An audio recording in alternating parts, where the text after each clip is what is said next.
with a sand wedge, and Padraig Harrington now going to run it up that slope.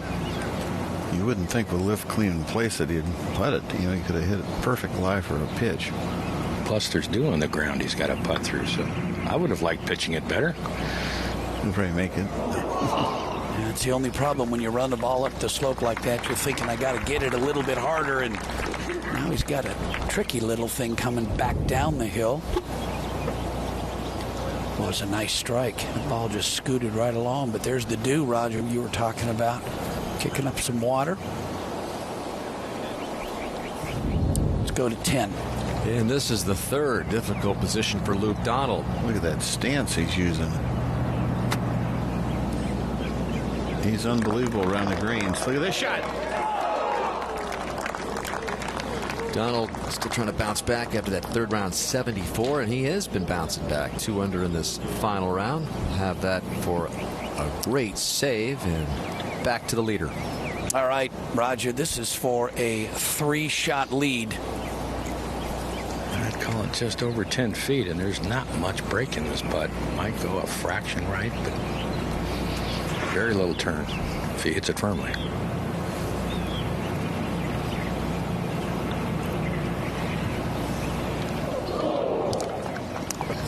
Fairly close to the same putt Mickelson had. He missed it left, and Poulter missed it to the right. Still, he seems to be in good form. He usually makes those. Well, he was in great form yesterday, Jake, before this tee shot at the 5th. Again, a lack of concentration. Johnny here from 174. Yeah, that was just a first-class shank. One bounce off the cart path into the lake. That ended up a double bogey for Poulter, and then his tee shot at the very next hole, par 4 6th. As Paul's saying, I think I'll go in this lake over here. So he doubles the 5th. He ends up bogeying the 6th. All of a sudden, he's reeling. Patrick Reed, in fact, has the lead at this point. And then his tee shot at the 7th. Yeah, nobody had birdied this hole all day, and he's eyeing it for good reason. And that is how he says good night to the Sunday play, with a birdie at the 7th to get it back to 7 under, and then comes back this morning with another one at the 8th. So Poulter bouncing back after dropping those 3 shots in a span of the 2 holes. He went from 3 ahead to 1 behind to 1 ahead to now 2 ahead. Well, back at 9 now, this is a situation that always seems to happen. You've got a putt to jump ahead even further, but you give it a little too much, and now you've got a little bit more left for your par than you expected, Roger. Yeah, you got 3.5 feet left, so nothing to be relaxed about.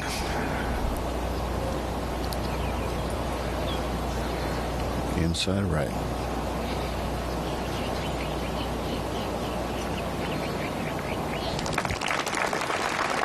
So Poulter leaves the 9th, 8 under and 2 clear. Over to 11. The always dangerous shot over the water at 11. Mickelson from 170. You can see that back right hole location right in front of his visor cap. And good shot, but spins back onto the edge. Back to the 10th. See if Luke Donald can finish off the sensational par save. Just left edge. Former champion in this event when it was across the street at Mirasol. Also has won on our Florida swing. Won the Valspar in a playoff just a couple years ago. This week on tour, we head down to Trump's Place. World Golf Championship, top 50 in the world committed to that one. You see the coverage times there for that, and the Puerto Rico Open, and the Web.com event in Colombia. So that is this week on tour as we head down to Miami for the second leg of our Florida swing. Go to the Bear Trap for the first leg of Robert Allenby on the tee, Dan. +6. George McNeil did make his par. So it's a lot easier without either 30-mile-an-hour downwind or into your face. So it's a little bit, little different play. All right, so as the leader, Ian Poulter, steps to the tee at the par 4 10th. This driving hole technology presented by TaylorMade. And Johnny, is that the right shot shape for Poltz? It's the right shot shape to play. I'm not sure he's going to do it, but this is a tough tee shot. And if you miss the fairway, there's trees right in play and left. It's one of the hardest holes in the course, top 4 hardest holes. This is number 11. That flare rider is a good. He seems to like it. I think it's going to be okay. It's up the right a little bit, but I think with the helping wind, that should be fine on that line. Oh, that's excellent. Very nice. Cut the corner. That was an aggressive line. Thank you. A lot of torque right there he develops in that turn, and then the left hip starts first. That's the key, folks. Not the shoulders. It's got to be that left hip. That's where the power is. And look at the high follow through. And you can see that high right shoulder, and look at the determination. He wants to win a medal play event in the U.S. on the PGA Tour for the first time. He's a deceivingly pretty big guy. You see him in person. He's 6'2" at least. Yeah. Here's Steele up at the 10th. So Brendan Steele, after reeling off all pars on the front, drops a shot at the 10th to fall to 3 under. Here's Mickelson over at 11 for birdie. Not exactly what he had in mind with the second shot from the fairway, 35 feet up the hill. Going to tend to break toward the back right corner of the green to his right.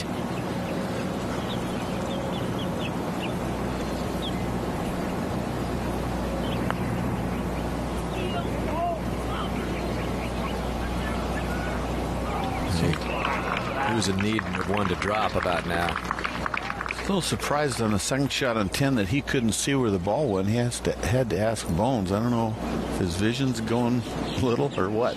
Back on the tee at 10. Reed going to play that big draw. Right. And nope, this one gets away to the right. Don't hurt anybody. Ooh, asking it not to hurt anybody. It's just down the rope, and it looks to be in pretty decent shape. Yeah, as long as there's no trees there in front of him. Over to 12.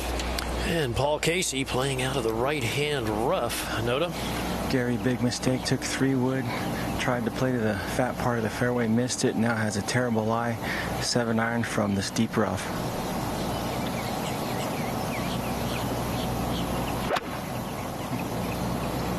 Powered out of there.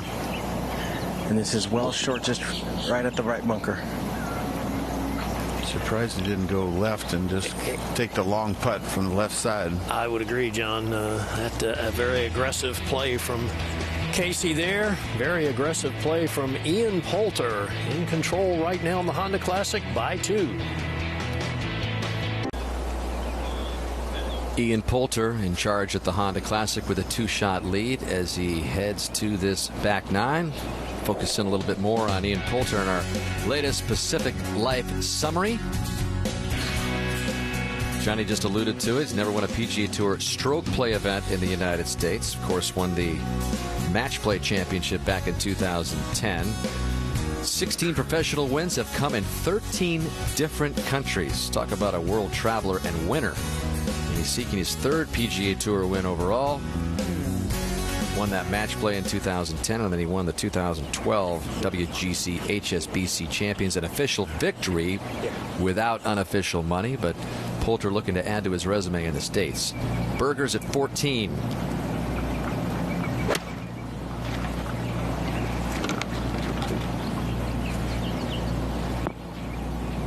And he is deep. Can I go long? Wrong club.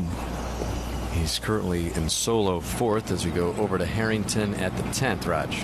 Yeah, from the intermediate cut, good angle on the left-hand side, 210. A little breeze helping.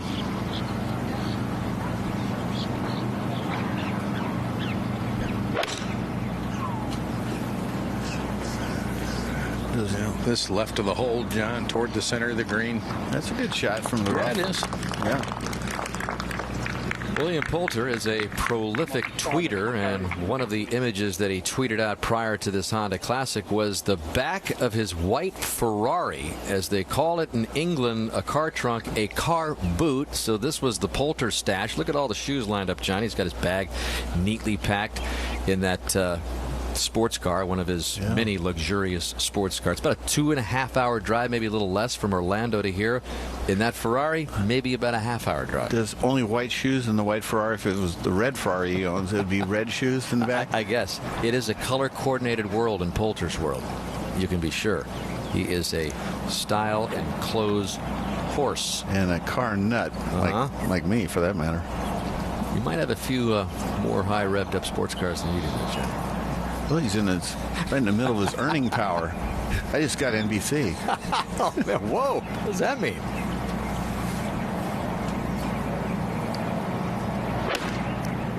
It's from 191.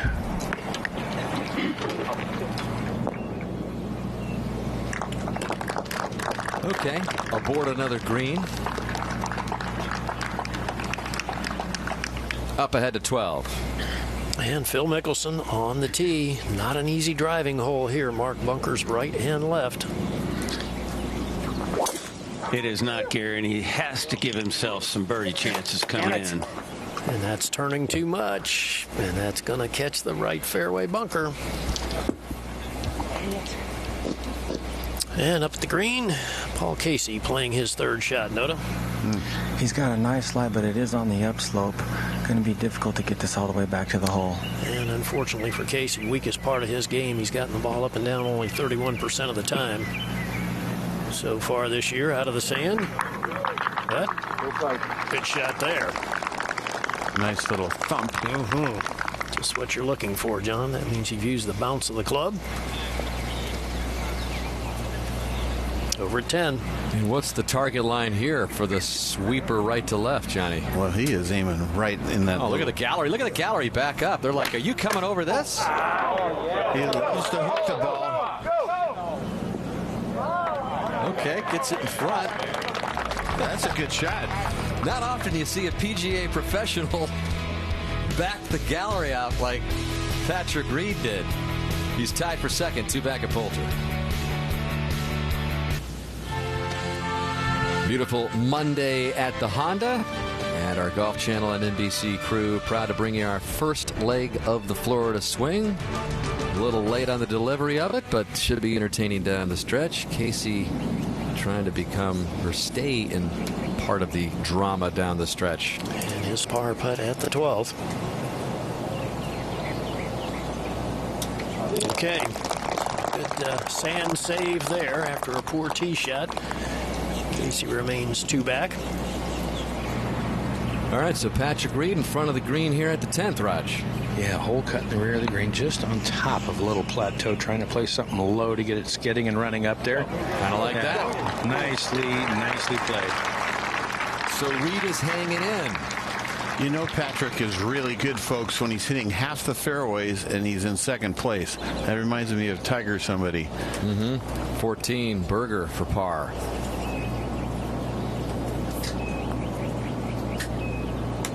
Daniel Berger also hanging in there 4 back as he heads to the first leg of the bear trap. Back to the par 4 10th, where the familiar waddle of Padraig Harrington lining up his putt for birdie. Yeah, lengthy one here that'll come through a bit of a valley, and then certainly the last half of the putt, maybe just less than that, back uphill. Boy, this is a club he just lost all confidence with yesterday afternoon, Johnny. Yeah, it's just he's trying to make that comeback and seal it with a win, and it's tough. You know, beautiful putting stroke though when it's on. Big long backstroke. Got to go. Not bad though. Par here is a good score.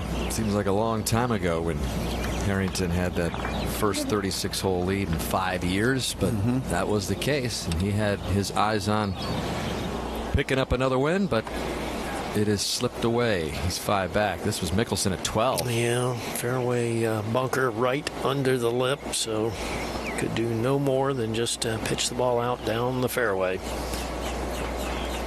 Back at 11. This is the third for Brendan Steele, who's at 3 under. Drove it in trouble, pitched it to this point. Easy shot, that little flat swing, and there it is. Come back right now. Oh, it does. No problem. It's going to be tap-in par for Steele to stay at 3 under, and there he is at the trap. Over here at the 15th, Daniel Berger. Boy, he's hanging in there. Young man just from up the road. Plays at the Dye Preserve. Got all his family and friends out here walking and pulling for him this week. You believe he's -4 on the bear trap this week? No bogeys. Nothing seems to affect this guy. I mean, that's good golf. -4. Gee, I could say, hey, Jack Nicklaus. To 10. Ian Poulter eyeing a birdie. Not a hard putt, really. Just got to get it there. Doesn't break much. Coming back to the left a bit. I think he thought it was going to break left, but it was straight. He'll stay at 8 under, and we'll go to 12.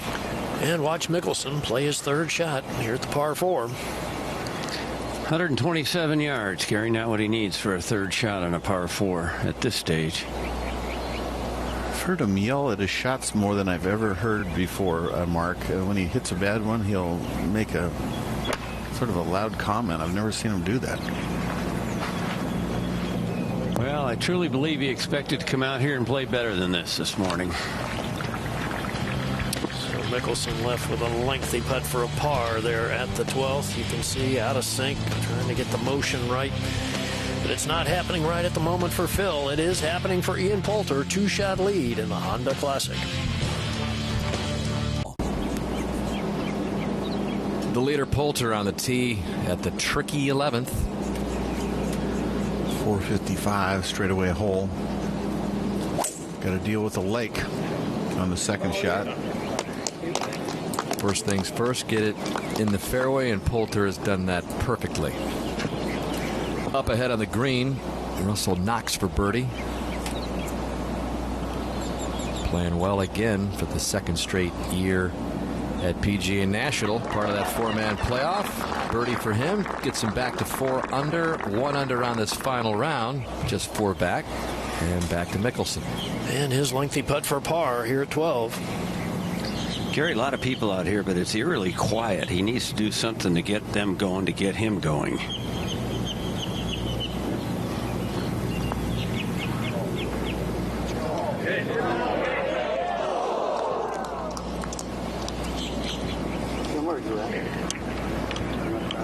Hit a good putt.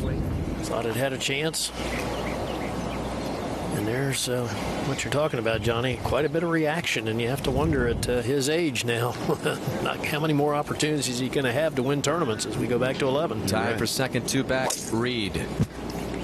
Just to get this tee game a little bit better under control, Johnny.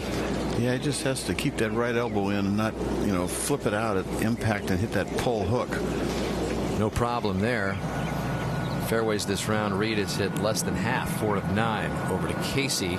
He's missed another fairway to the right at 13, just like he did back at 12, Noda. Mediocre lie, but I think he can get enough club head on it to get it to the right center of the green. He's going right after it. Great shot there. You're at such a big disadvantage if you miss fairways. It's so difficult to pull the correct lie and be able to get it close to the hole, but Paul did a wonderful job there. Now, up at 15, Daniel Berger. This to get him to 5 under and just 3 back. Is it possible?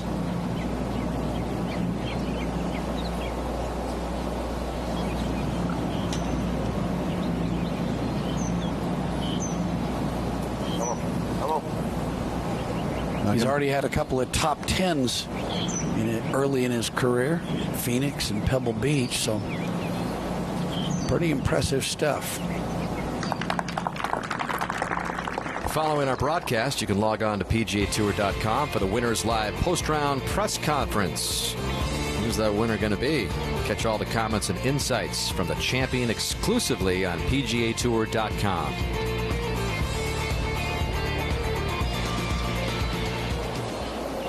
out to the 9th. This is Joost Luiten putting for birdie, finishing his round, finishing the tournament. Again, kind of what we saw Harrington do, putting off the fringe. Banged it pretty good. Tied for 9th right now at 2 under. Another one of the European stars that we're seeing emerging on the world stage.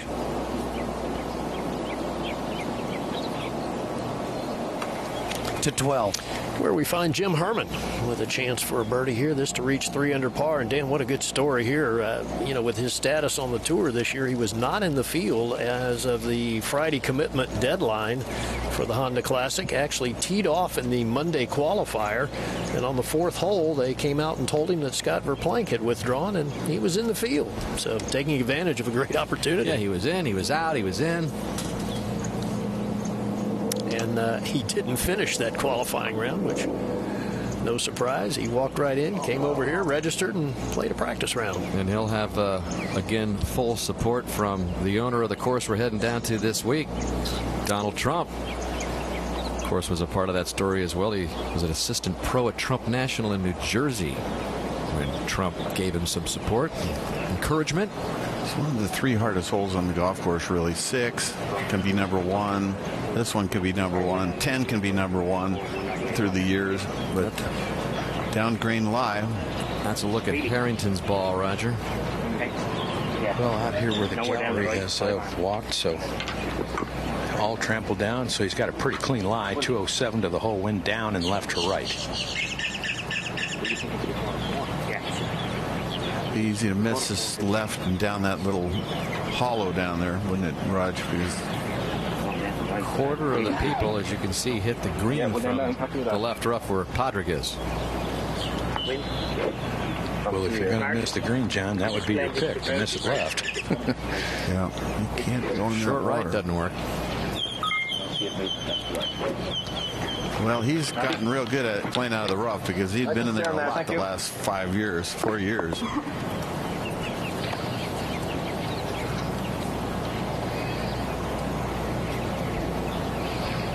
297th ranked player in the world coming into this week. We talked about it earlier.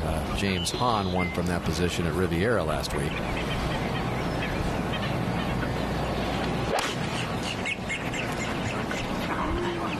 Shaping it left to right. Moving it right of the hole. Boy, that's a gutsy shot there. That's a heck of a play. So don't put Harrington in that 25%. Back at 9, this is Luiten to save par. Finish at 2 under. Good weekend for Joost Luiten, 67-69. 29-year-old from the Netherlands. Poulter in great position here. From 190 yards, this is right, going right, water bound. Oh, wow. Again, a big mistake by Poulter. That is crazy when you have a 2-shot lead to even think about going right. Not that he was trying to hit it there, but let's take a look at this again. Let's see what he's doing. Looks pretty good right there. A lot of knee action there. Watch the lead. Too long of a lead. Can't catch up. He had that handle so deep in there before he released that shaft angle was ahead of it, and that pushes the ball out to the right. Just when you think he's going to leave everybody in his Ferrari fumes, he does that. That's right. Opportunity here from 179. It's just right of the hole. So time for Reed and time for Casey to pounce. And this could be for the lead if Poulter makes double. Paul Casey, pretty simple putt there. Oh, it never hit it. Never hit it. So things changing on the leaderboard. Paul Casey with his par at 13. Just got all these guys that want to win so badly, Dan, that they just, it might be a bit of a interesting finish. Let's put it that way. I know every time, even off-camera commercials, we've talked about Poulter winning this thing. You just have not been convinced, because I get the feeling you think it means so much to Poulter. He wants this so much to happen here You know, and we're, down the street is the headquarters of the PGA of America, where he's been a nemesis of them and all those Ryder Cups for years. You don't think that has crossed his mind? You better believe it has, right? Well, the thing is about this leaderboard, every guy needs a win except for maybe Patrick Reed, so he's probably going to end up waltzing in. Everybody else is just going to crumble.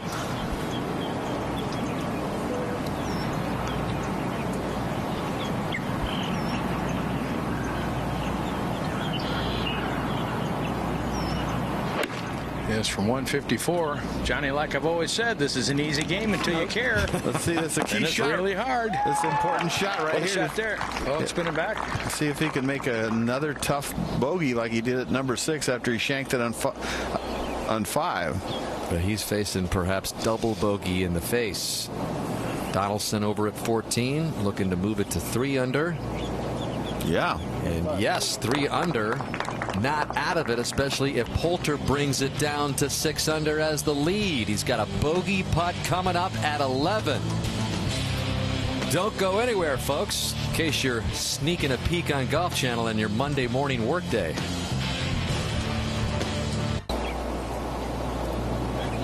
Jeff Overton for birdie at 14, trying to become a part of the story while we were away. A little short jabby stroke gets the job done. Overton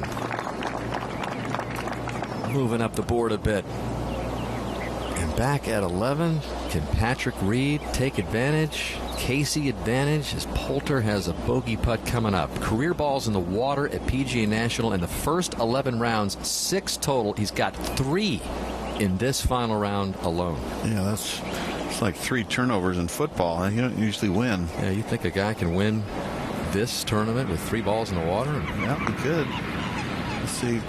Patrick Reed, he's thinking, well, if you're going to give it away, I guess I'll take it. Now, Reed's been the king of opportunity. And here's Casey over at the tee at 14. Can he hit a fairway with this 3-wood? Tough hole. Second hardest. Yeah, he's been living out of the rough lately. I guess it is a driver, sorry. Oh, he's watching this anxiously. Can't find the fairway, Noda. It's all pressure, things start happening. Well, the pressure will be ratcheted up when the contenders get to this point, Jake. Yeah. Jamie Donaldson now. Pretty easy shot here. A lot of water, very little green, small target, but no wind. So we've seen quite a few good shots here at 15. Nothing that close to 11. And Padraig Harrington, after that beautiful shot from the left rough, this would be some 3. Wow! Padraig Harrington with a birdie from the left rough, and he moves to 4 under, and he is still not out of it. No, he isn't. He's had all the pressure off him, just chasing right now. Over at the 12th, Luke Donald, lengthy putt for a birdie 3. Chance to talk to his caddy, John McLaren, early in the week, said Luke is getting back to playing Luke Donald golf, and that means making putts. So that moves Luke to 3 under. So we go back to 11. Huge putt for bogey for Poulter. Not a hard putt. Not much break. Nope. It was offline all the time, kind of a little bit of a push. Always right edge or more. So a double bogey for Poulter, his second double of this final round, and now we've got a 3-way tie for the lead. Reed and Casey back up there, and we'll see if Poulter can bounce back from this latest mess at 11. Wow. Up at 12. Brendan Steele has this putt for a par. His second shot went just through the green. Tried to putt through the fringe. Came up well short. All right, good save. He remains at 3 under. I mentioned that all the top-ranked 50 players in the world have committed to the WGC Cadillac Championship, including Rory McIlroy, who did miss the cut at this Honda Classic. But he's headed down the road to Miami for the WGC. See the times that Golf Channel will crank up the coverage, and then we'll have the coverage for you on the weekend on NBC. So 3-way tie for the lead. Reed, Poulter, Casey at the Honda Classic. Harrington, Berger, and Knox just 2 back. And Harrington is on the tee at 12. And we've seen not an easy driving hole here, Raj. Awkward angle to the dog leg with the bunkers down the right-hand side. And the view of the fairway kind of obscured by those bunkers on the right-hand side. So you just feel like this is when you try to fit the ball on the fairway. You don't really feel like you can get up and just swing away. You got to really kind of play the correct shot, get the right shot shape.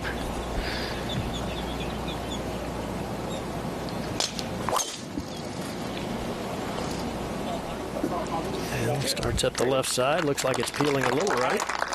Yeah, that's good. And we move up to the par 4 16th. Daniel Berger, second shot. Mark Rolfing has hustled over to this group.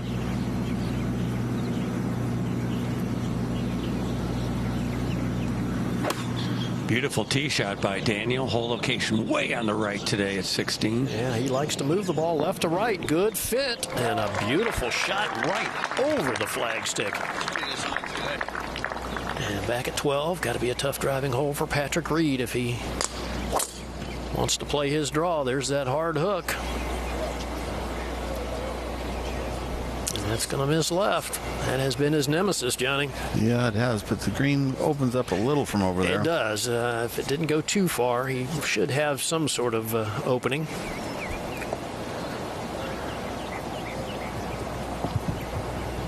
And Raj Poulter was asked about this Champions course earlier in the week, and his comment was, you know, we've seen through the years that 1 or 2 loose shots on a stretch of holes and you can fall out of contention in a hurry. That certainly was the case there at 11, cost him the lead. Let's see what he can do.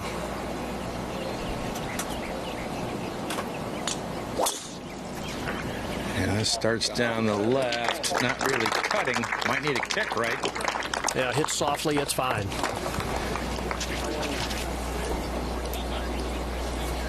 All right, we're going to move over to the 14th hole, and we'll take a look here at this hole location. Now, yes, it's daunting. It's in the right back corner of the green, but the good news for the players is the slope wants to work the ball down toward the green off this ridge. So really, a player can play right into this area and have a chance to get the ball close to the hole, but doesn't look like that's going to be the case for Paul Casey here, Noda. No, just taking a very conservative, pitched out almost 90 degrees sideways, going to try and make par with his third shot. Bad break. Casey at 6 under, trying to stay there with Poulter and Reed. Big developments lately again for Ian Poulter, this time going the wrong way. Double at 11 as he found the water. What's left down the stretch for Poulter at the Honda Classic? On the 15th green, Jamie Donaldson has this putt to get to 4 under and just 2 back. Could he team the bear trap and post a good score? Back to 14. Paul Casey from a good spot in the fairway finally. He's got 157 yards left. 150 takes that bunker out of play.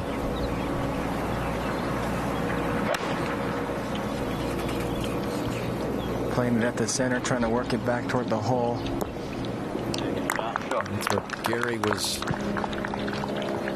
alluding to earlier at the 14th, kind of playing it off that ridge, and a brand new design for 14, huh, Johnny? Yeah, definitely. You can see the difference of how close the water is now on 14. The whole location is much closer to the water. You can see this year, whole location today is back in this area right here, and you see the big fall off here where everybody used to go into this bunker, and then the OB was much closer over there before, and Jack was concerned about that. It was the 6th toughest last year before the green design, 2nd most difficult hole this week, so it's always been a tough hole, even tougher with that redesign. Back to 12. And Patrick Reed playing out of the left rough, kind of been a common theme, Raj. Patrick Reed from the rough off the tee. Yes, certainly had a stretch there yesterday. 2, 3, and 4 where they were really pronounced in bad hooks. Now this one's just on the left rough, but the rough here very wet in this area. Is still a lot of dew there, so this is probably going to sound something like hitting a ball with a wet mop right now. 191 left to the hole. Does he ever hit any good straight shots, Rod, or is it always some kind of draw? Well, at times, Johnny, but I don't know that they're expected. Okay. Get some! Get some! Yeah, let's just right to the hole. And we go up to 16. Daniel Berger for yet another birdie. Looks good. Is it going to turn?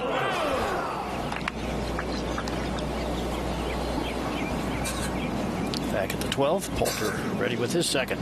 Yeah, this is from 188. How will he respond?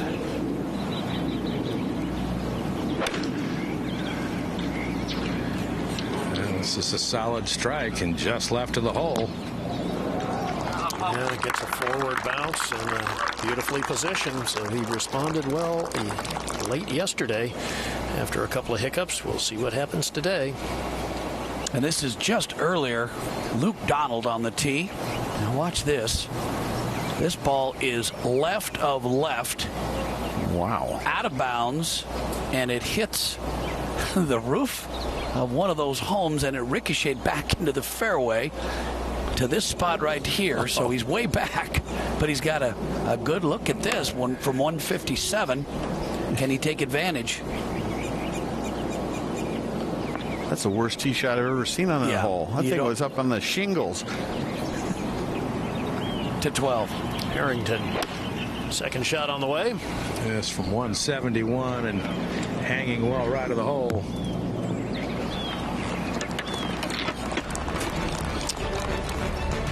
Harrington unable to take advantage of a good tee shot there at the 12th. Ian Poulter comes up with a brilliant second shot, and he'll have a putt for a birdie and a chance to regain the lead when we come back.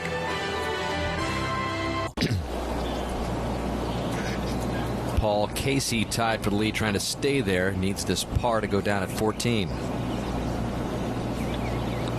It was just a little right.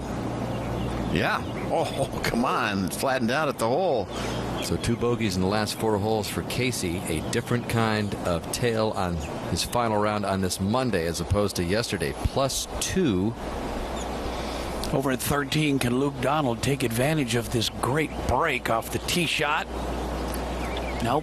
Still, he's going to make a par 4. He looked like he was going to make double or worse when that ball left his club face off the drive. All right, we're going to take a look at 17, the hole location in the front left. And obviously, you don't want to come up short. You don't want to come up long into the bunker here. So most of the players that I have seen, Johnny, are playing more into this position. So a tee shot that gets into here. And from that position, well, it leaves a nice little right to left breaking putt. We have seen 6 birdies here, but we've also seen 3 balls in the water.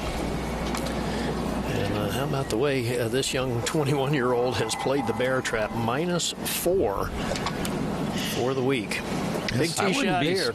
Yeah, I wouldn't be surprised, Gary, to see him be a little aggressive here. This is just a 7-iron. I think this wind is actually going to help. It's a little into their face, but just very light. He likes to work the ball from left to right. Look for it to the right of the hole. This one is a mile in the air, just left of the hole. Whoa, what a shot. Daniel Berger. Young man, Dan, who played in my collegiate event that I host in Tampa at Old Memorial Golf Club there. Played for the FSU Seminoles. All the great ones go through your tournament, Gary. Actually, they won that year. Brooks Koepka was on the team as well. As we go back to the 12th, Patrick Reed, lengthy putt from the front edge.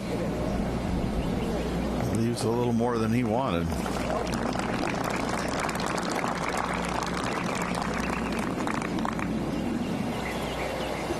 Over 13. This is Brendan Steele just a moment ago for his birdie, transitioning from a belly putter back to the conventional short putter.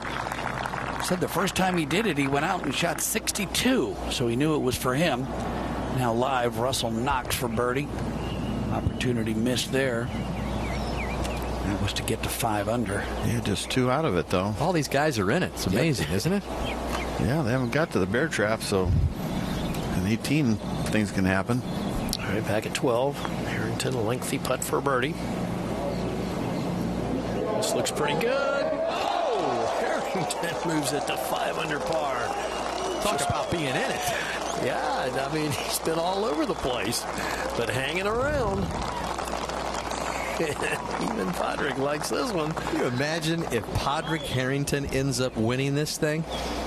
That would be one of the craziest tales in a long time on this tour. All right, and Poulter with a chance to grab the outright lead back, Raj. I think this has got to go just a little bit to his right. Another great comeback after a double bogey. No, it didn't go right, did it? No, well, it looked like it was a little left off the blade. So we go back over to 15. Paul Casey on the tee, and here at the 15th, the first PGA Tour professional to make a hole-in-one during the Honda Classic will win the 2015 Honda Accord CR-V.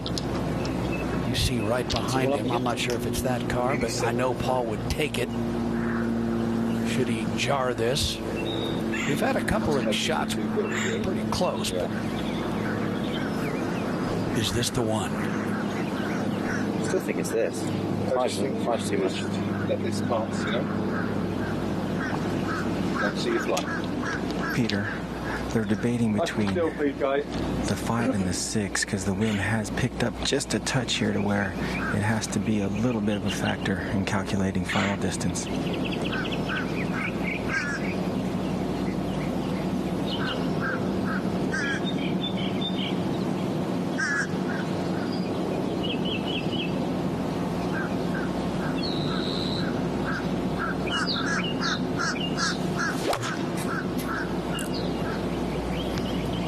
Start at the right center. Stand there. Good shot there. Back to 12. Patrick Reed for par. Another good, solid save for Patrick Reed. He's at 6 under, and he and Ian Poulter tied atop the leaderboard with Harrington and Casey just one back. Daniel Berger with a birdie putt at the 17th to get to 5 under when we come back.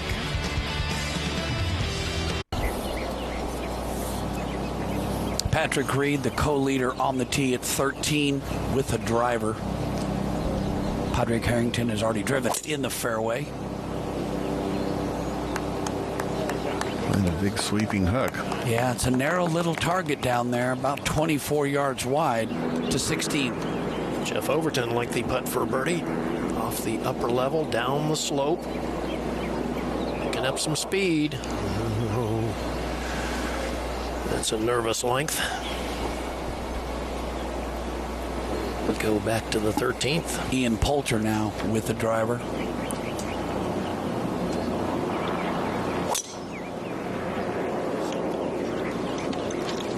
Short par 4, just 386 yards, and it doesn't require a driver. You could play this thing with a hybrid and a 9-iron, but he's now in trouble there. Boy, such a solid golf swing. John, you talked about that left hip turning out of the way, coming down, head just a little bit back, and that's going to cause a quick rollover with the club through the impact zone, and that's going to cause that draw or that slight hook, which put him in the fairway bunker. Up ahead at 15, Paul Casey now. This for a share of the lead, Noda. The beautifully executed 6-iron, just hole high, tiny bit of right to left break.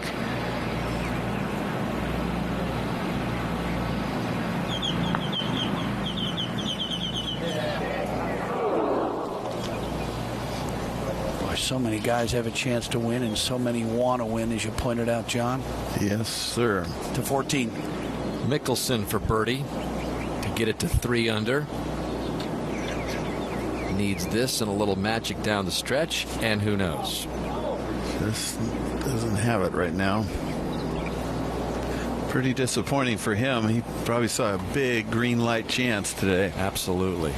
Back over to 17. Yeah, where Daniel Berger has a putt to get to 5 under par. And Johnny, you see it often. I mentioned he was a teammate of Brooks Koepka there at FSU for just a year, and Koepka just won on the PGA Tour a few weeks ago. And it's often you see that college teammates. You see one of your teammates win, and you go, well, geez, there's no reason why I can't do that. I remember back in my day, it was myself and Andy North and Andy Bean, and one guy would win, and it was amazing how often one of his teammates would come along and win not long after that. Yeah, because you say, hey, I can beat that guy. I play with these guys all the time. Sure. Yeah. All right, Mark, important putt here. He has not missed from inside of 10 feet today. Looked to me like he had a little trouble reading it. I think it's pretty straight, Gary. Just over 8 feet.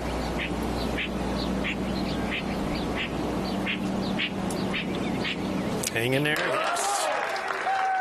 Daniel Berger to 5 under par, and he certainly has the length, Johnny, to reach the 18th in two. Talk about these amazing stories, Gary.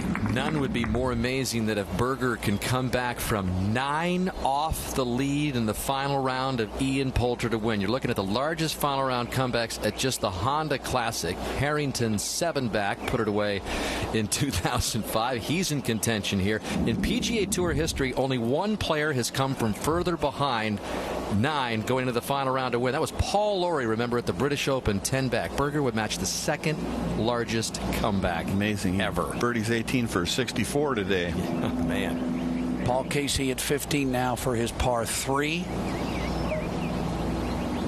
And he stays 1 back. And we've got a lot of guys that have a chance entering into the bear trap. Daniel Berger is playing 18. He's through the bear trap. And back at 13, Patrick Reed. Just a wedge to the 13th. Perfect hole location for his draw. This has got to be close. Good angle, Roger. Yeah, 129. This is a shot, pretty level golf course, pretty flat. This is a little uphill and a little into the breeze. On a great line. Great line. An unlucky break there, pulling that back away from the hole. This is really one of the last birdie holes until you get to 18. Take a look at both of his feet flat on the ground. Even all the way. That right foot stays down all the way through. That's going to ensure a good turn and a good release with your arms. Harrington now. 128.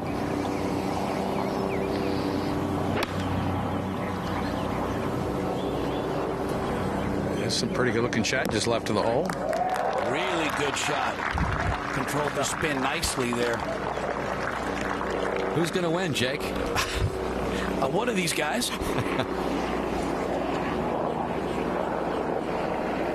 Well, it looks like Poulter got a break. That ball is in the middle of this bunker. No problem, Roger? Yeah, it shouldn't be a problem. 121 left to the hole, but you don't want to get this just a freckle fat, or that front deep bunker will call your name. And it'll bury. I've been a freckle fat my whole life.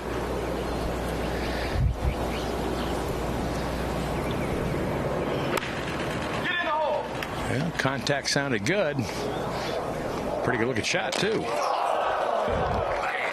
How about that, folks? Now that is a bad break right there. He almost jars it. Pulls it back to about 15 feet, and he's talking to himself. That's what we thought we'd seen it all today, huh? Look at this. Watch this flag. Wow. And look at that. I tell you, hitting that flagstick, that added more spin. It would have sucked back, but not that much. Deep thoughts. I don't know what's going through his mind, but he's got to be happy with that fairway bunker shot. Got a good chance for birdie. Phil Mickelson has reached the bear trap on the tee at 15. All right, Phil, baby. Come on. Sit on it. Sit. And it's a beauty. Mickelson just 2 under and 4 back, but you never know. Back at 13, Patrick Reed for birdie and the outright lead.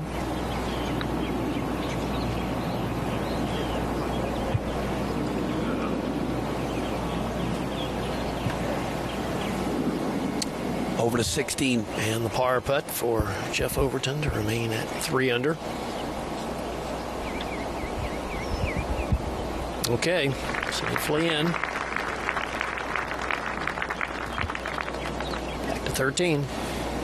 Well, Ian Poulter, after almost holing his second shot, Roger, pretty impressive stuff. We've seen some great golf, and then we've seen some bad golf from Poulter in this final round. Yeah, I think the important thing is that we've seen way more good golf than bad golf. He has made a few bad swings, and they've been disastrous, the ones he's made. But he's hit any number of good shots in these last couple of days. The shank at 5 yesterday. Made double bogey, the tee shot in the water at 6, and then the birdie at 7 and 8, and then the water ball at 11, and this to go back into the lead by 1. Up the hill, a putt to be aggressive with. And it's slow. A lot of players leaving this short.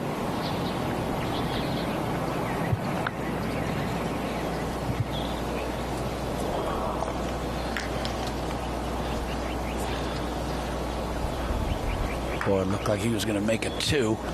Daniel Berger is, sort of dodging some bullets. If he birdies 18, that was the last great chance to birdie for this final group. And if he can dodge these 3 putts, it's in good shape. And yesterday it looked like Padraig Harrington was absolutely lost on the greens. Go back to yesterday's portion of the final round. That was his par miss at the 4th, so he fell to 5 under. And then a couple of holes later, that was a bogey miss, so he drops 3 shots in 3 holes. At that point, he's 4 off the lead, and early in this day's play, he was 5 behind Poulter before consecutive birdies at 11 and 12 have him 1 back. Now he's got this to tie for the lead. To be a good PGA Tour professional, you have to have short-term memory loss. Put that out of your mind and knock this in. Get in there. Get in. Go. Like that. So Padraig Harrington joins Patrick Reed and Ian Poulter at the top, tied at 6 under. Talk about turning the clock back. Country Club at Mirasol hosted this event across the street for 4 years. Back in 2005, Harrington began the day 7 shots off the lead after he opened with a front 930. Hold the birdie at 17, his 11th of the day to get to 14 under. Final round 63. Good enough to join Vijay Singh and Joe Ogilvy in a 3-man playoff. Ogilvy was eliminated, then Harrington would make the par putt, and Singh would miss his par attempt from short range, and Harrington with his first of 5 PGA Tour victories, 3 of which are majors, which included back-to-back British Opens in 07 and 08 and that PGA in 08, and here he is again back. We go to 17 now. It's Jeff Overton on the tee. Loves to work the ball right to left with a 6-iron, asking for it to go a little. When it does, that's in their perfect position. Little right to left breaking putt. So Overton with a chance to get to 4 under. We did. Nearly 690. That's what I mean. It's, no, I did take a strong flight in it. I went with a hell of a strong flight. I think I've got to cut this one. To me, if you bring it down on that single marshal, just to the right of the other 2. Just put it into there. I mean, look at this American flag up here behind us. I had whole location back right, talking about trying to play some sort of little cut shot, which is a little dangerous if you happen to overcut it. Gary, he had a beautiful left to right shot into the 7th hole yesterday. Just visualize that same shot. He's got a 5-iron. So certainly doesn't have to get all of this. Just can hit a nice, soft cut.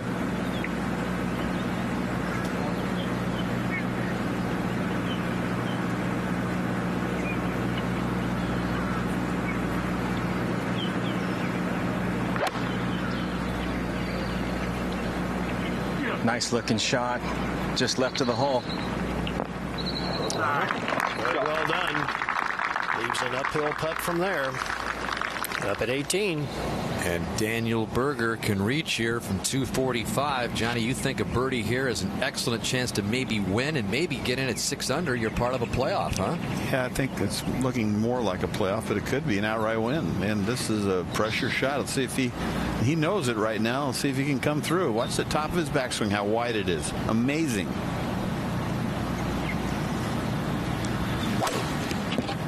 biggest swing of his career right here, Johnny. It is high toward the center of the green. And walking after it like he likes it. And Berger is into the heart of the green with an eagle try upcoming. That is not a fluke player right there, folks. You can hear a lot from him. He could be the next young star. Just 21 years old, beginning the final round 9 back. Historic comeback it would be to 14, and Poulter part of that 3-way tie for the lead at 6 under. Dogleg left par 4, both Harrington and Patrick Reed already in the fairway with their tee shots. And this is going right, way right. Man. And that splashed in the water so far right, Roger. Unbelievable. That is so far offline. Just totally got discombobulated coming down, all jammed up. Let's go to Mickelson. Well, is it Mickelson's time? Can he still hang in, knock this in, get to 3 under?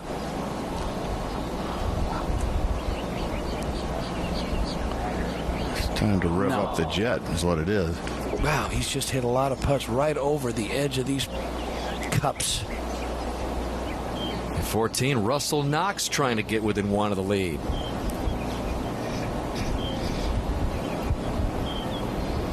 Boy, that looks good. Oh, he cannot believe it didn't drop. Whew, we need to take a breath here. Ian Poulter needs to take a breath as well. 7 players within 2 shots of the lead, including Berger, who's 1 back, who will have an eagle putt to get to 7 under.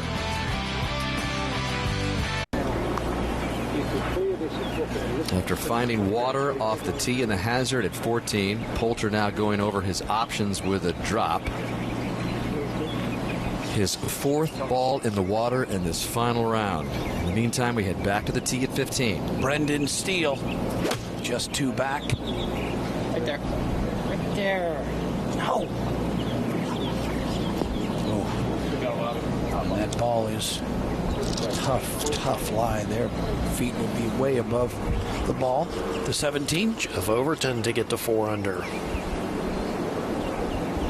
Will it turn? No, it will not. Mystified look on Jeff's face.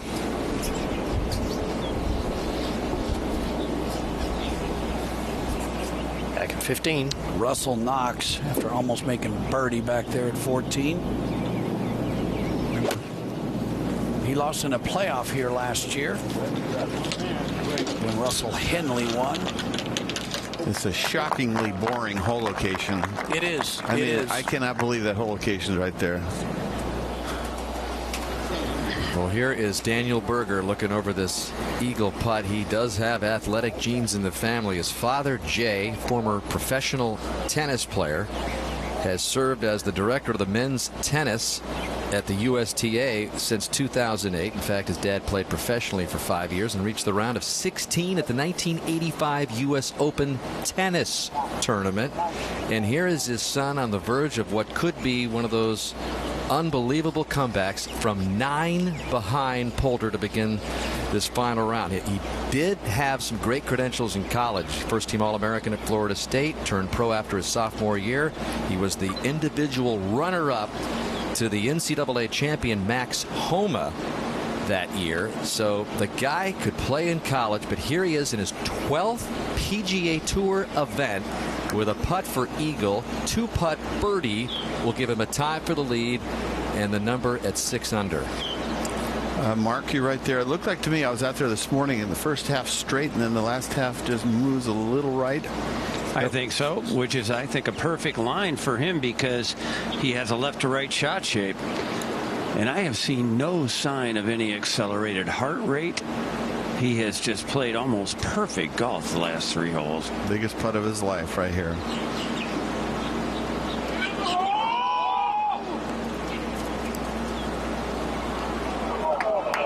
He hit a good one. He overread it. It was really just a left edge putt, I think. And all of his putts, Johnny, have just been great speed. If they're offline just barely. This is going to be a 2-putt birdie for Berger to post 6 under. And there is your leader in the clubhouse. 64. Look at that. 64 for Berger. Matches the round of the championship with Brooks Koepka and Ian Poulter. And you can hear he's got a lot of fans in his gallery. Lives right here in the area in Jupiter, Florida. Daniel Berger, welcome to the Honda Classic. 16. Casey with a chance to get to 6 under and share the lead. That's going to move right. Never quite high enough.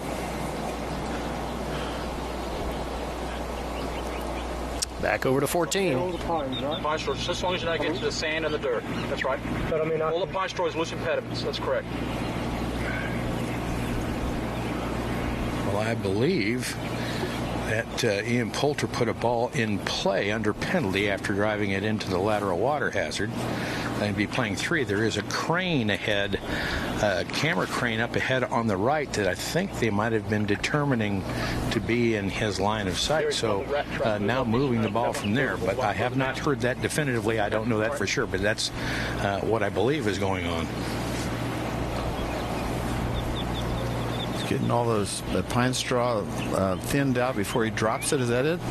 Yes, it's a loose impediment. He can clear those from the area before he drops the ball over there. So using your head, right move to make.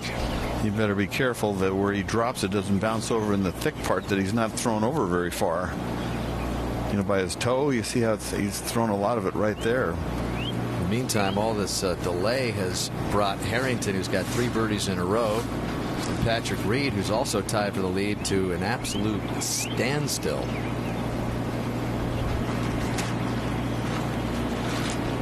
Okay, before you start dropping, go ahead. Just so you know. This, if it goes forward on this tee right here, we'll re-drop. Just so you know ahead, go ahead, okay? Now he's moving that stuff, so taking forever, but obviously very important. 4 balls in the water by the leader. Wow. Back to that in a moment. In the meantime, back to Knox. Straight up this green to that hole location. This to get to 5 under. It looks good. Oh, just lost it right.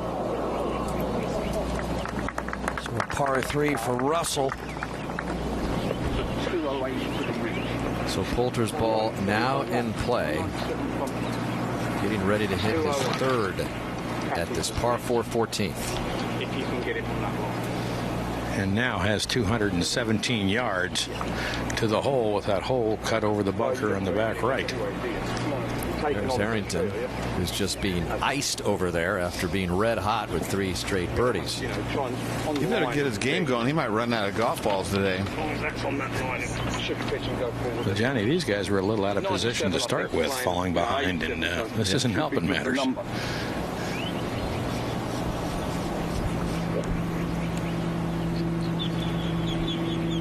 Four tied for the lead at 6 under. Poulter seemingly about ready to drop out of that 4-way tie. You wouldn't want to wipe it right, I can tell you that, like he did at 11. I'd be surprised if he aims one over to the right side on this hole, John. Might not aim it, but you never know. Oh, hit the palm. That was like kicked straight right into the water. Was that a half shank? Well, I'm off to the side, John. I couldn't tell, but hit the palm tree, went straight wide into the water. So that's 5 he won't balls. He won't be able to advance the ball very far. Where Johnny, he drops next. You mentioned turnovers earlier, and as you watch Poulter hit his 5th ball into the water. Remember the NFC Championship game? The Seahawks had 5 turnovers, trailed Green Bay late in the game. They ended up winning that game, but Poulter with 5, as you called them, turnovers here in this final round is just not going to be able to get out of this predicament. You know, it's funny because I saw that lie, how tight it was, and when you have a tight lie, it's easy to squeeze it right. That is Harrington's ball in the air as he has waited a long time to hit this 2nd shot, and a beauty into 14, a chance for 4 in a row for Harrington. And that's coming off that slope that Gary Koch drew. He used the slope to his advantage, so looks like Poulter might be toast. Let's go to 17. Paul Casey, important tee shot here. Did have the luxury of seeing Daniel Summerhays play before him and hit a pretty good shot. Just feels like it's a little strong right now. Gary, he's pulled the 7-iron, and I think he's got to get everything out of it. This wind picked up a tiny bit. Strong flights. Perfect. Love that. Just another one. All right, David Clark confirming it's plenty of club. Paul's caddy. He can hit any shot he wants. He can cut it or draw it.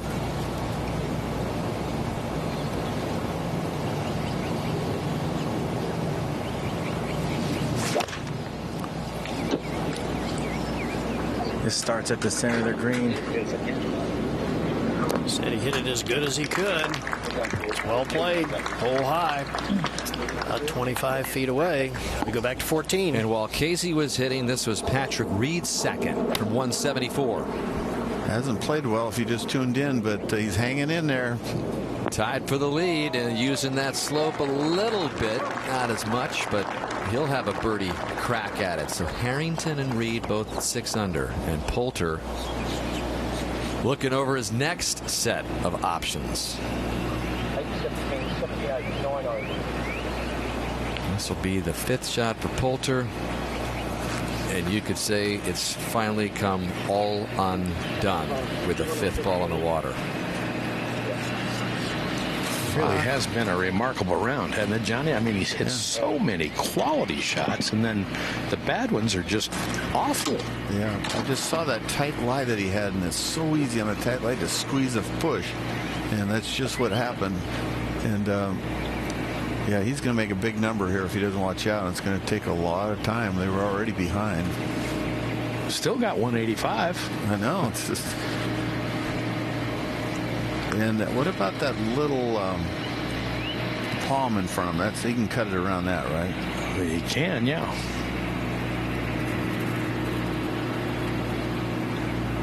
Be easy to bail left after going right.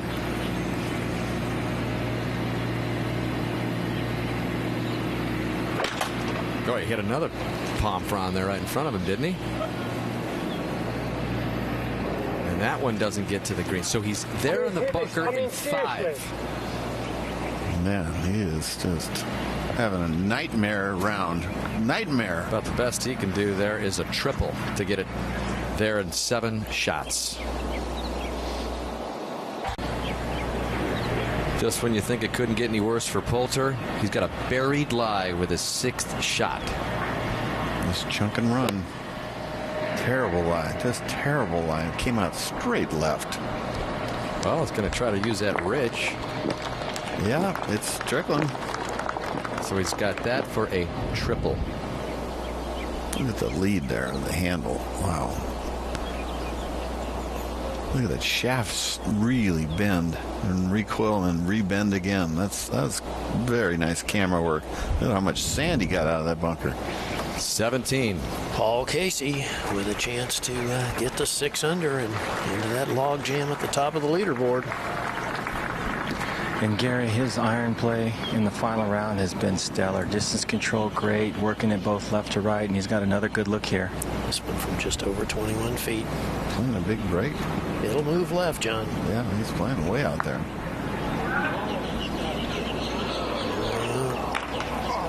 Just not enough. All right, back at 16. Phil Mickelson has a lengthy putt for a par here. Very poor first putt from the front of the green. Raced it some 8 or 9 feet by. And Mickelson all the way back to 1 under par. Back at 14. And Ian Poulter has this putt for a triple bogey. 7. When you lose 5 balls, you'd like to cover up, but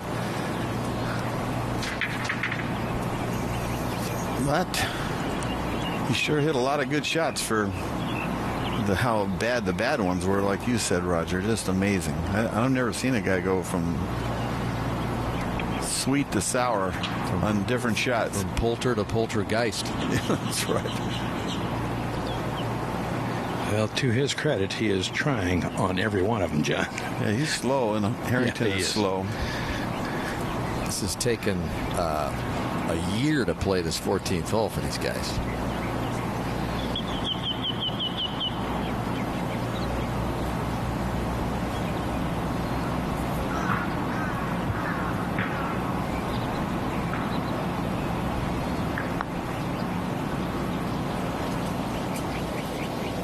Oh. So he drops that in for triple. So you can add that to the 2 doubles and the bogey that he's already made in this final round. So he goes from 6 under to 3 under. Now he's 3 back as he gets to head of the bear trap. So he's got 5 balls in the water, and he hasn't even played the bear trap. Amazing putt, though. Really, most guys, when they're putting for a triple, their brain has gone to mush. And so here's Padraig Reed, who we've already known at the Hyundai Tournament of Champions has that kind of knack for snatching the victory away. It's not a hard putt. He just saw it was a titch to the right. There it is. Padraig Reed drops in another one. He's the man for the occasion. He's proved it, looking for his 5th victory before the age of 25. He's got the lead by 1. And he's got his red and black traditional outfit on. And he's alluded to it, in fact, earlier when he won the Hyundai in that other Monday finish, that he's used to playing well on Monday. He used to qualify on Mondays just to get into tournaments. And now Harrington to match him at the 700 number.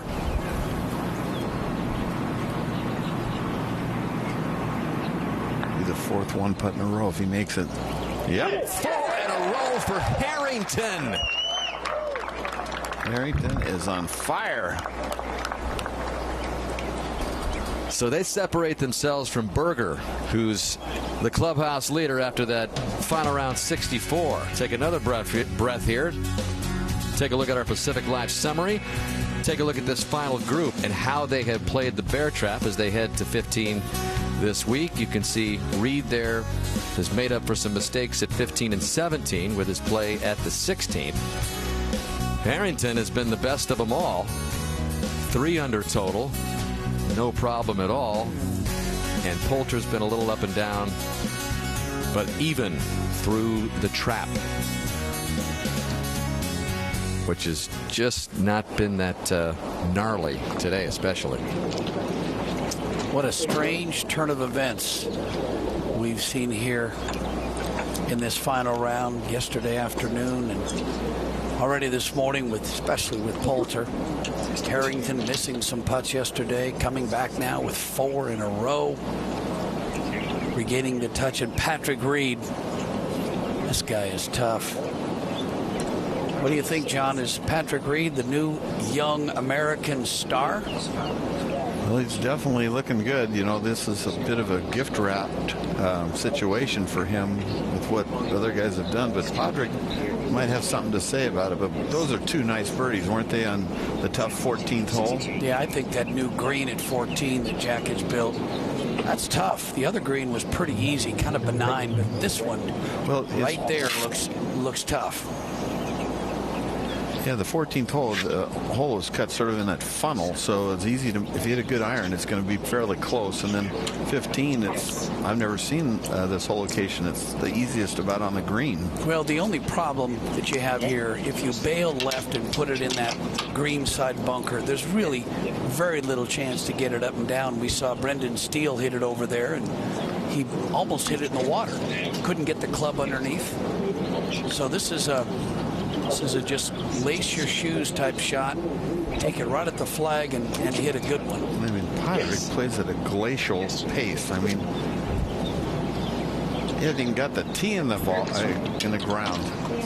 Been 3 minutes. So maybe he wasn't held up by Poulter at 14. What do you think? I think same shot as yesterday. Okay, I think so. Yeah.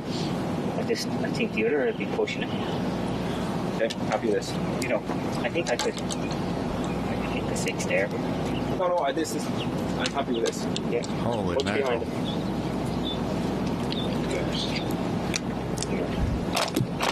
He's got 5 iron out currently. And he's talking about trying to hit a 6 in a draw. Just get in the more room there, guys. That's a shadows.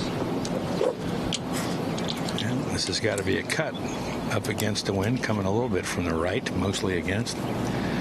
This guy's a real lesson in never giving up, isn't he, fellas? Yeah, he's always been that way in his career, Rod. Just seems to me that he's a battler. He just never gives up and fights on. Ultimate optimist, Jake.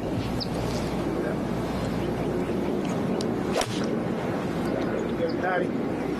Come on. This is just left of the hole. A pretty looking shot. That's the best we've seen this morning. Well, he said he found something in his game about 6 months ago, and he's been riding it. And he's very confident coming in. Found something overnight, too. The play had finished yesterday. I don't think we would see this from Padraig. His confidence was lost yesterday on the golf course. Now Reed's got a 6-iron. Good hole location for his draw.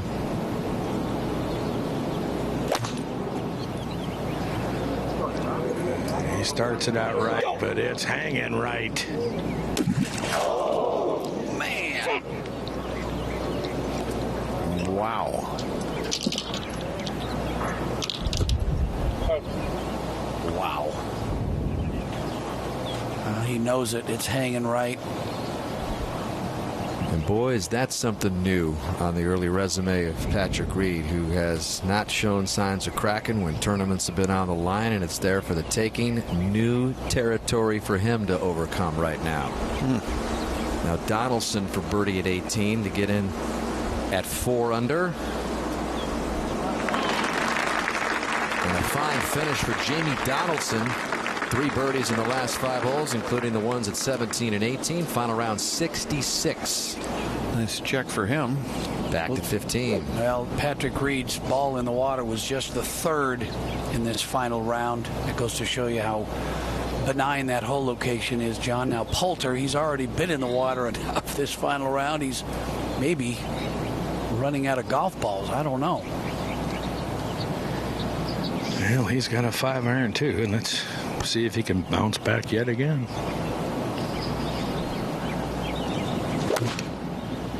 Time, Ian. Well, just left of the hole. Pretty shot. A little shy of the hole. Yeah, it's about 35 feet, but it's dry. Well, Patrick Reed, this is an uncharacteristic shot from this young man, as tough as he has been down the stretch in his young PGA Tour career. Just hung that to the right. And look at Padraig Harrington. See this in slow-mo. Good coil to the top. Looked to me like he drug the handle through a little bit too much. You see that right arm. He always tries to really release it hard through the ball, but he just hung it a bit. And that's the danger when you're trying to play a draw out over the water back to that green. Let's go to 18. All right, Paul Casey at 5 under, 2 back. He's going to give this one a go from 276. And Johnny, I like this play. He feels like he's got enough power. It is a bit on the aggressive side. There isn't hardly any margin for error. If he mishits this at all, it could come up well short in that water. You need to hit that high power burger cut, right? I don't think a cut would get there, Johnny. I think he's just got to give this the full-on release and try and hit a straight ball at the center of the green. Yeah, this is a mentality of going for a win.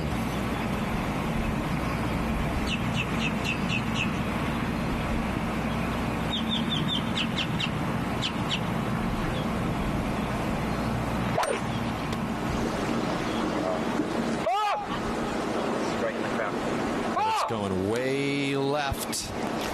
It's a double cross, I think. Back to 15.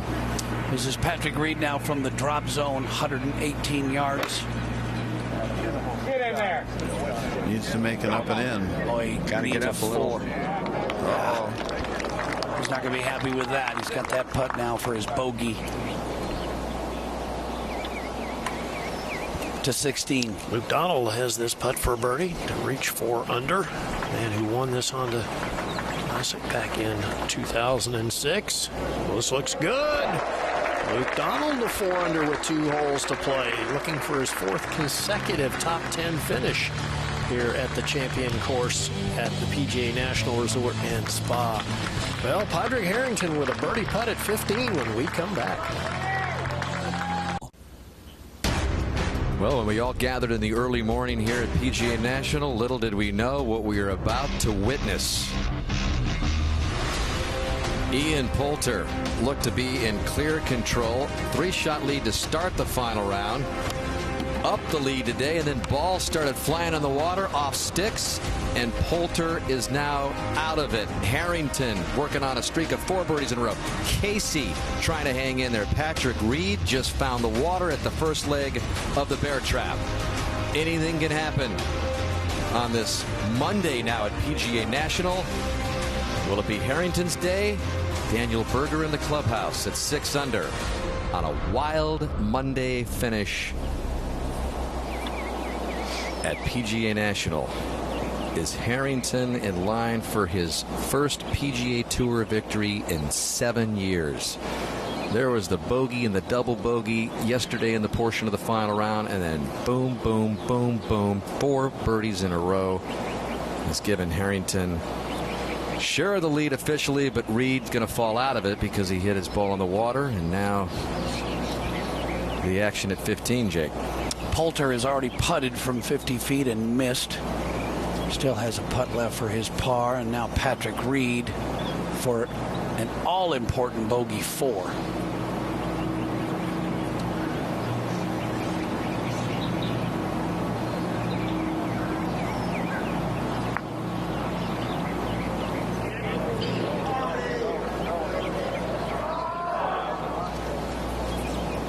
Right in the heart. So it'll be a double for Padraig. Drop him back to 5 under. Now Harrington has a great chance to jump to a 2-shot lead.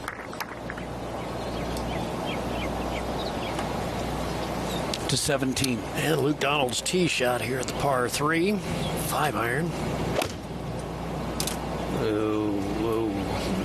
That's left. That is way left. That's the same swing he made off the 13th tee, Johnny. Yeah. Golly, that ball's 20 yards left of the target. Just scared, I guess. Yeah, not good. Back at 15. Yeah, this Roger for 5 in a row for Harrington. Yeah, little break to the right in it, I believe. But what a stretch. No reason to miss this either, is there? Except for nerves. Other than the moment, yeah. It's not a hard putt. Watch his head, see if he stays with it. Down and through.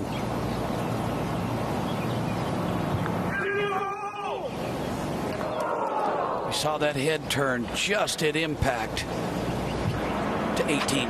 Nota, what kind of shot is this, the third of Casey? It's a thick lie, but it's decent. I think he'll be able to gouge something out. And because it's so high, if he can get anything about 8-10 feet on, it'll run back to that hole. Well, if he can get this up and down for birdie, that would put Casey at a 6 under number, tied with Berger in the clubhouse for the lead. That's a juicy lie. Got strong arms though.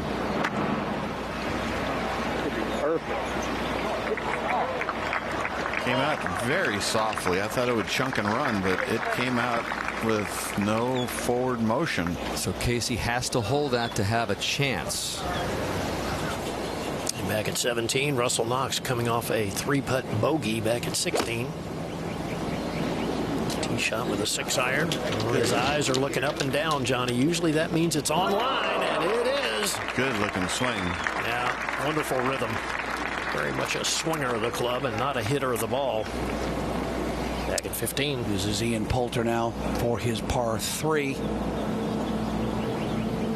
Stays at 3 under. You just never know, John. Well, Harrington, birdie streak is over, but a look at how he totaled 4 in a row. That was the first one at the 11th, which got him to 4 under, and then at the 12th. Long putt here, about 35 feet after that 16-footer.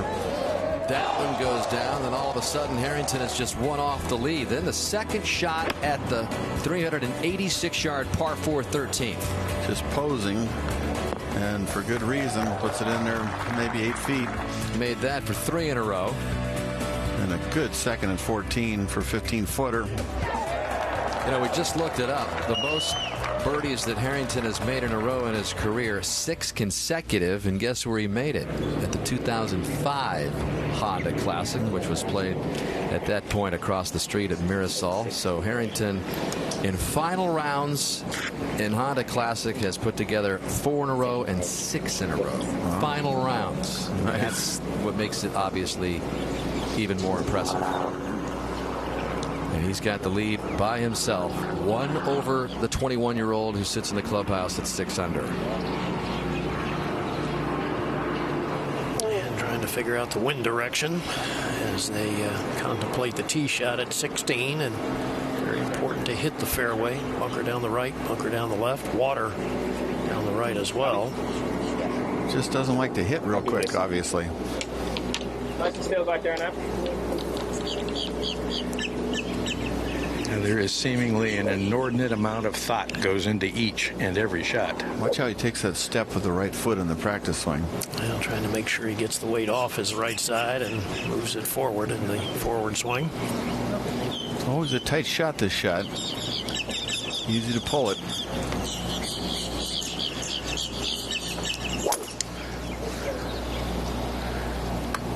Got it. Got it. Getting some applause, and that's why down the right side and just in the fairway. So good position there as we go up to 18. Casey has to hold this for Berger to tie Berger for birdie. It's just a left edge putt straight the first 6 feet and then moves a titch to the right. Easy to overread it. Did he hit it? Oh, can't leave it short. Come on.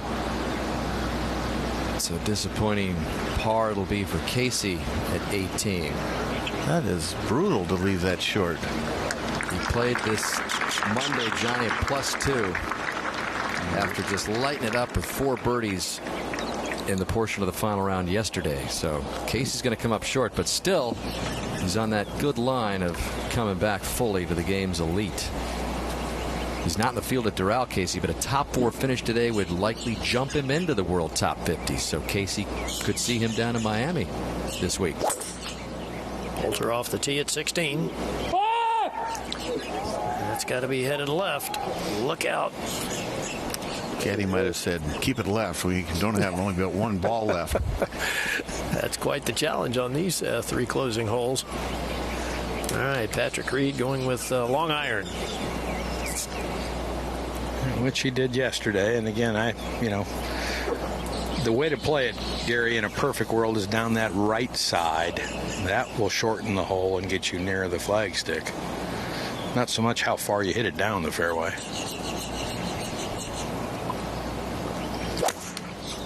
Let's go, Patty. Yeah, this one turning left, though. Big sweeping hook. It's going to miss left, I believe. Well, and that's the problem when you hit an iron. If you miss the fairway, it's going to leave a very long second shot over water for Patrick Reed. But Padraig Harrington positioned nicely in the fairway, holding a 1-shot lead. Can he hang on? Stay with us.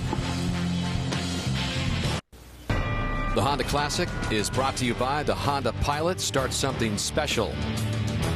By Pacific Life for insurance, annuities, and investments. Pacific Life. And by the new Pro V1 and Pro V1X. Make a difference in your game. Out to 17. And this was just earlier, Dan. Donald, second shot, well left to the green. This is what his caddy, John McLaren, was telling me earlier in the week, that he's getting back to playing Luke Donald golf, working more on his short game and getting that touch back. That's well done. Now Russell Knox, chance to get to 4 under with the par 5 18th left. He was in a playoff in this championship last year, so continues to play extremely well here. Likes this golf course. A lot of FedEx points and a big check for him with that good finish. Maybe he goes 18. Who knows? All right, back at 16. Decision time here for Patrick Reed, Roger. Oh, yeah, 222. A horrible lie. To me, it screams for a layup. Just leave it short of the water. Trying to get it across the water from here, it's got to be a good 175-yard carry, something like that. I think is extremely difficult. All right, while he looks it over, we'll go ahead to 17. Donald for his par. Oh, wow. First bogey of the round comes at a bad time.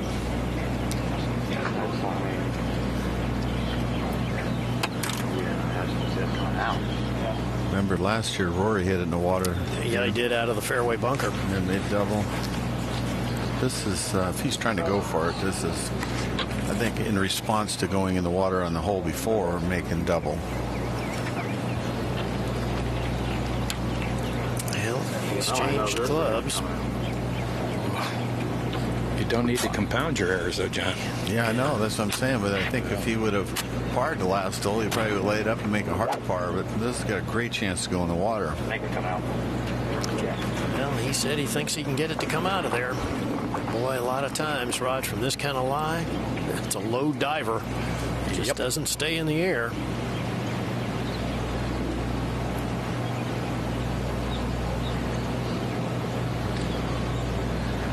I think that little guy on his shoulder is talking to him, John. Yeah, you're right. So wait a minute, buddy. It's like saying, what are you, nuts? But then the confident guy on the other shoulder that talks to Patrick all the time says, you got this.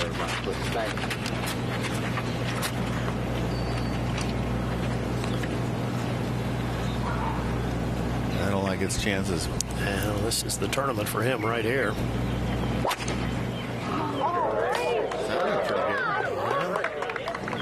He got it over. Wow. Raj. It didn't have to turn out like that at all.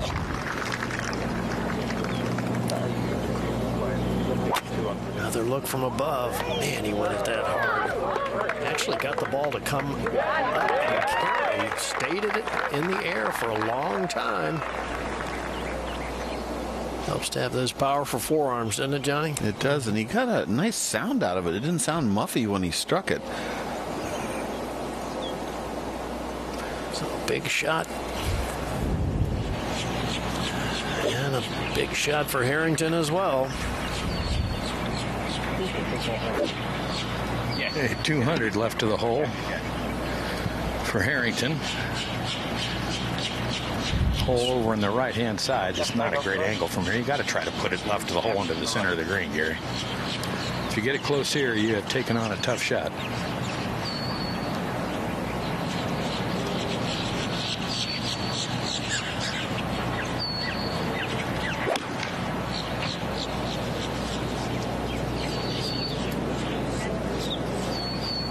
Center of the green, but a little deep. Not bad, though. No, not bad at all. Pretty much straight down the hill from there. Should be just a very basic little pitch, or he could probably even putt it if he'd like. Daniel Berger on the range, just taking it easy. Must be nice to be 21 years old, John, and not a care in the world. Yes, sir. Here at 16, nice crowds out here for a Monday morning finish. They've had great crowds all week long, especially here at the Bear Trap, 16 and 17.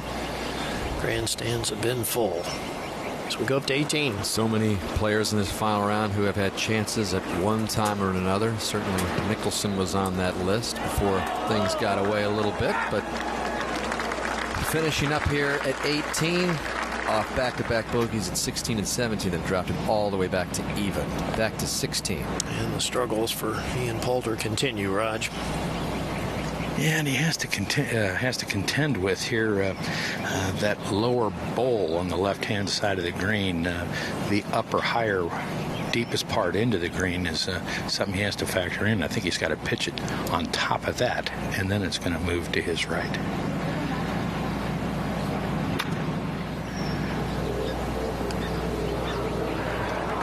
Really landed softly. Yeah, that's nicely Pretty played. nice play. Yeah.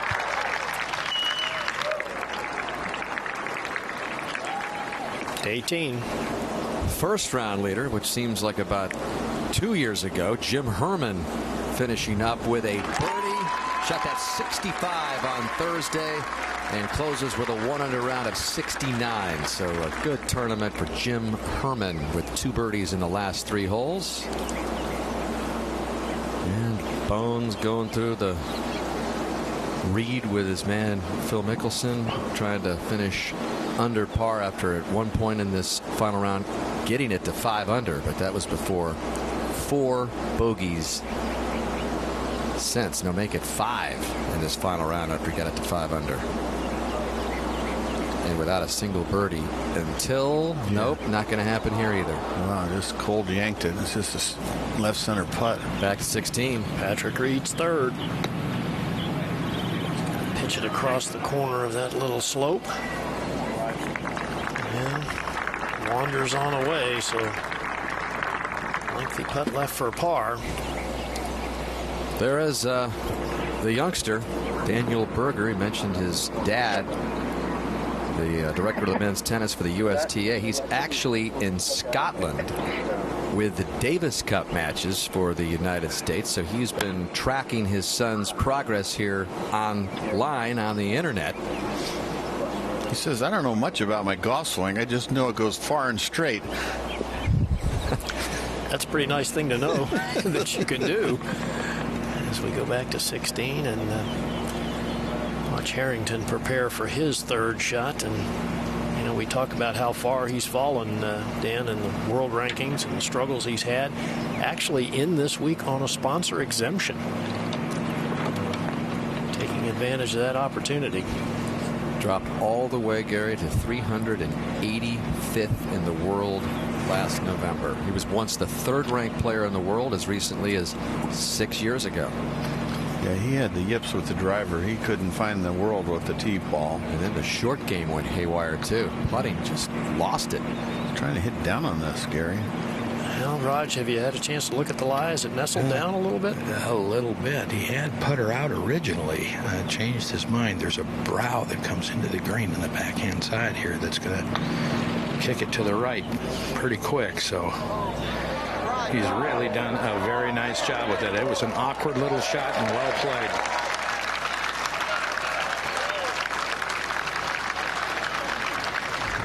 Another look at this. Look how far back in his stance he has the ball, Johnny, back behind his right foot. That's going to ensure that you lead the club head into the ball with the hands and the shaft. Yeah, make sure you get on the ball before you chunk it. Now it's a chunk and run. That was a cool little shot. Hit down, pop it out, and run it down.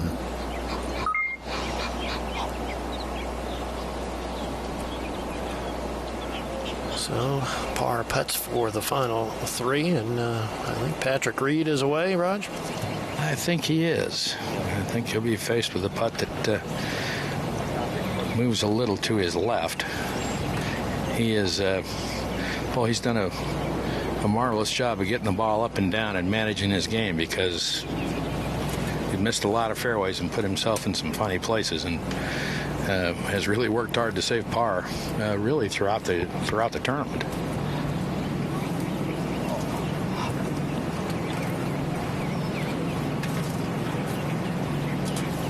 But Gary, the young man has a lot of confidence. It took a lot of confidence to hit that second shot here, I'll tell you. He doesn't back off.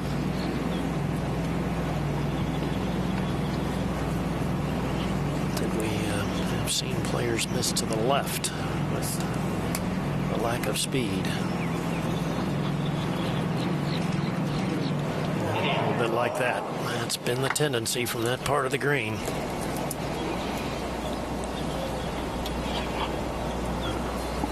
So that is a double bogey at 15 and a bogey at 16 for Patrick Reed. Not what we're used to seeing coming down the stretch from this guy. Just goes to show you, Johnny, no one's immune. Yeah, those when you have these little disasters, they do haunt you a bit, but he's still very confident. Padraig's got a lot of things going on in his mind, I know. And Ian Poulter, I'm not sure how much he's going to tweet this round, but there's a lot to tweet about.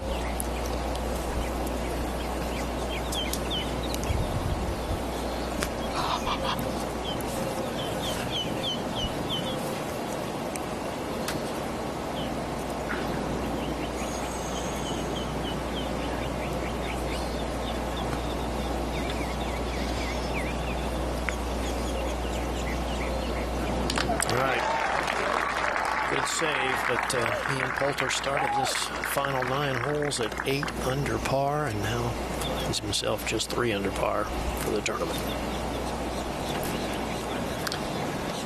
All right, Raj, not a lot in this putt, but still nervous time.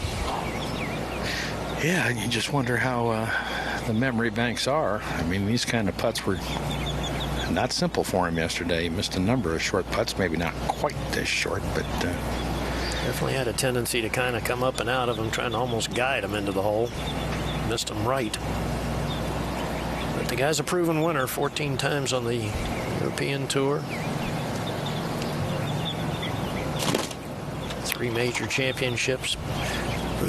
5 wins over here in the States. So it's in the memory banks, Johnny. It's just a matter of whether you can let it out. He had 43 years old and a long time since the last V. This is a key putt, and the tee shot on the next hole is key. All right. Safely in, good up and down. Remains 1 ahead. There's a smile. Yeah. Let's go up and join the guys at 18. Well, Gary, St. Patrick's Day, a couple of weeks from tomorrow could be a nice early St. Patty's celebration for Padraig Harrington. Johnny, in your wildest imagination, especially after the struggles that Harrington had from short range with the putter yesterday. I mean, he did not look even close to coming back and winning this thing. You're right. I mean, yesterday would pretty much written him off because he was going the wrong direction, missing short putts. But you talk about a sweet win. Guy at 43 years old.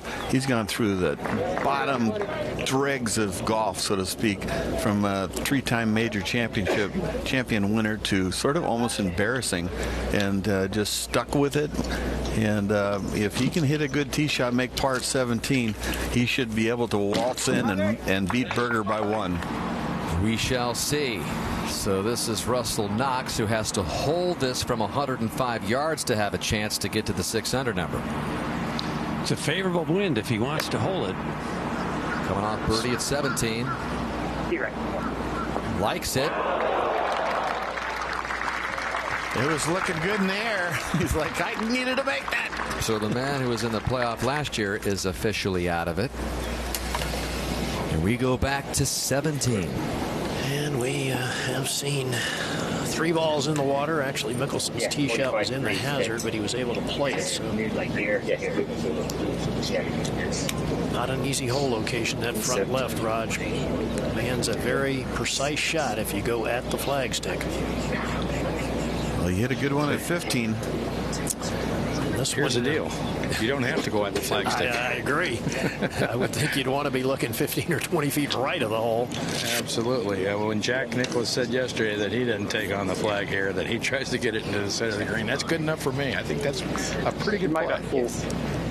Well, Jack also said it could be won or lost right here, and for him, this is it.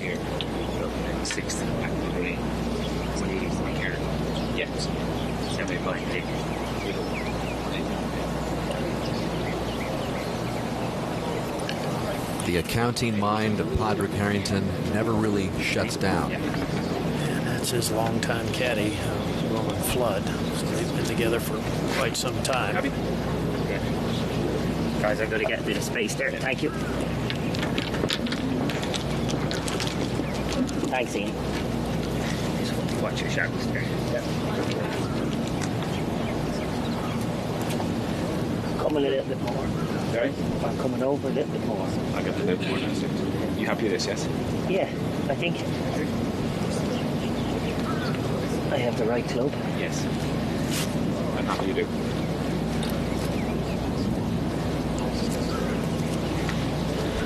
Three-quarter one, yeah? Yes. Well, I'm being told this is a 5-iron, which seems like a lot of club. Well, we heard Ronan just say 3/4 one, so he's not trying to hit it full, Raj, but a lot of guys have been hitting 6-irons, that's for sure. You got to believe he's got a lot of adrenaline in his veins. I was going to say, under pressure, guys, didn't you try to hit the ball hard as opposed to 3/4 shots? Well, we'll see if he can pull it off with a little fade in there.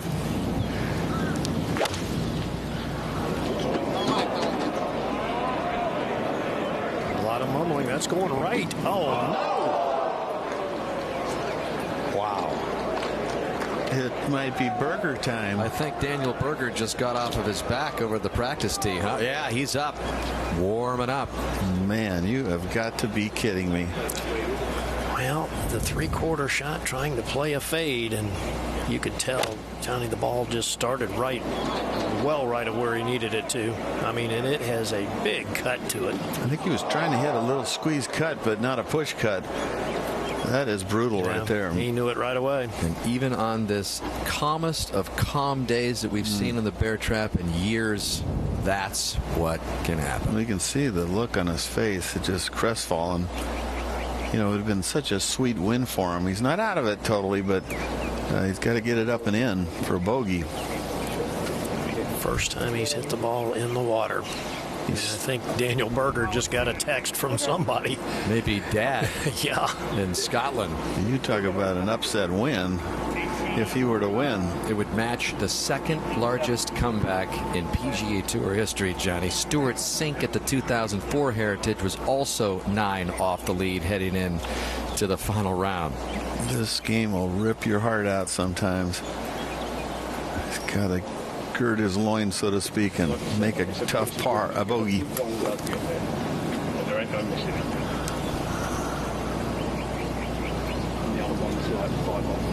So you'll have to go ahead and swing. Coulter ready to play. He's got to finish birdie eagle.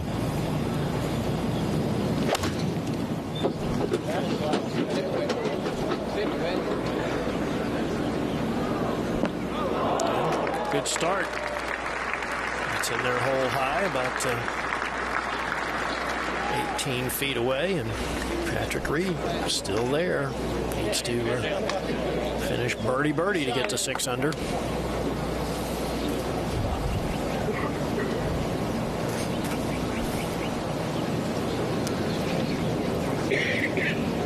Guys, right between clubs, Gary? I think so, John, and I think this is just what Jack Nicklaus had in mind when he designed this hole. Get these guys thinking.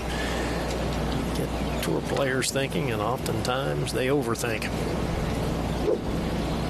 And virtually no wind whatsoever. And these guys are struggling mightily. He's got to be thinking a little about 15 when he let it out to the right in the water. Going with the 5-iron here, so going to the lower club and trying to play that draw, which he is playing. It's going left of the hole, though.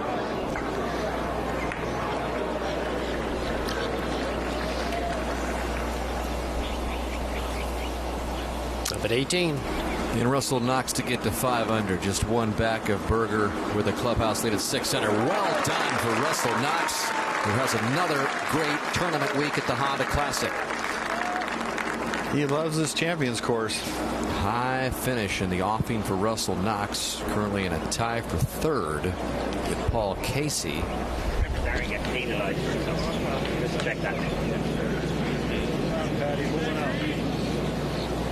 As Berger continues to warm up, stay focused. Dan, that's his instructor, Jeff Leishman, that he has worked with for some time. Professional here in the area. Also works with Will McKenzie and a couple other tour players.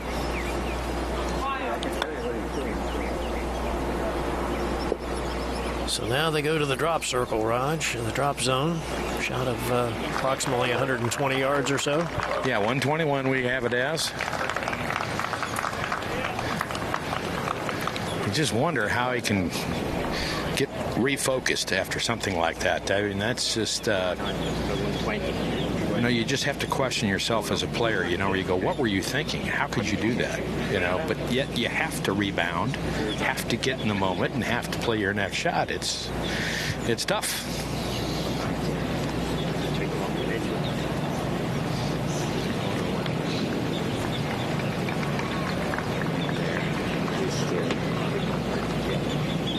It's only 1-0. It's only 108. Carrying up to making that. Oh. Do you want me to go another bit up? Let's go. If you can get another yard. I just walk another yard. Yeah, drop right here. Just thinking, just with that bit of breeze. Hopefully did seem to get hit with a little bit of breeze going in there, didn't it? Yeah. What do you think? I'm happy with 3/4 wedge from 180 in hit. Okay. It's called, yes, we called, yeah. Well, he's calling for an official. I can't imagine,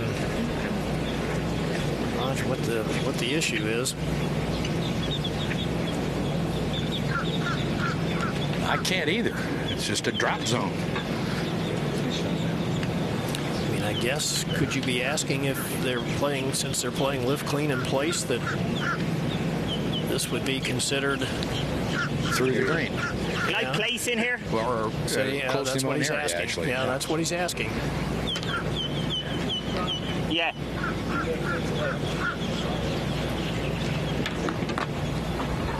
In play, isn't it? Yeah, I've got it. All right, so that's PGA Tour rules official Dillard Pruitt, who's telling Padraig that he is entitled to place the ball since they're playing lift clean in place. Yeah, 3/4 wedge. Yeah.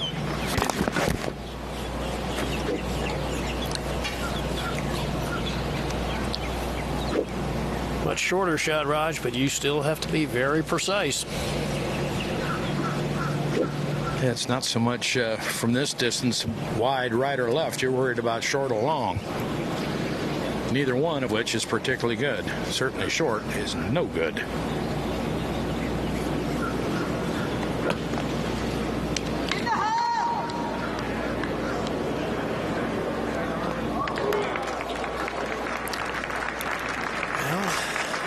Gives himself a chance to make bogey. It's going to be a putt of some 20 feet or more. And Padraig Harrington trying to hang on at this Honda Classic. Right now, it's Daniel Berger that's looking good at 6 under.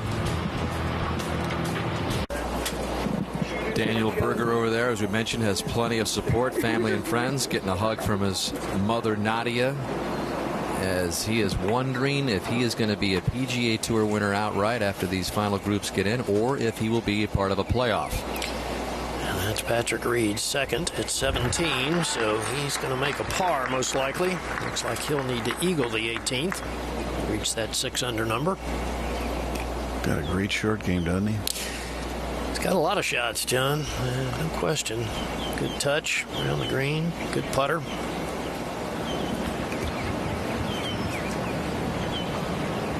I think Patrick's missing a little cut or a straight ball on occasion. He plays nothing but hooks, and sometimes these bear trap holes are designed by Jack, who saw everything in those days with a cut. All the greens sit left or right.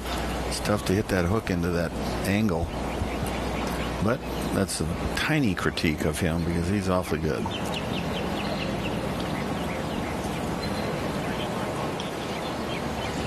Well, Mark Rolfing, you've been around young Daniel Berger this week. I have, and quite an impressive player, but it's been interesting what he's been doing over here on the range.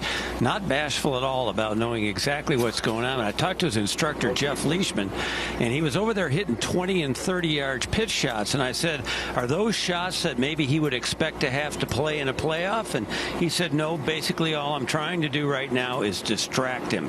Anything that'll distract him. So they started playing a little game. And I think he'll do the same thing right here. Munching on a banana, trying to stay loose. Back over to 17. And Poulter, chance to reach 4 under. And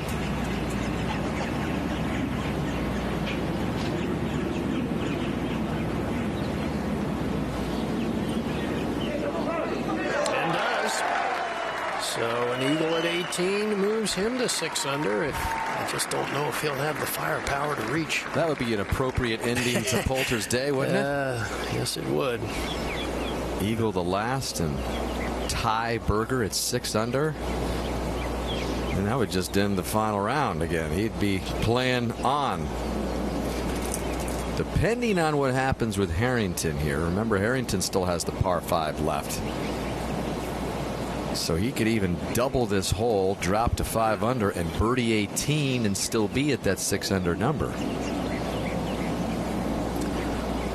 Here he was crazy last year with the 4-man playoff, and might be even crazier today.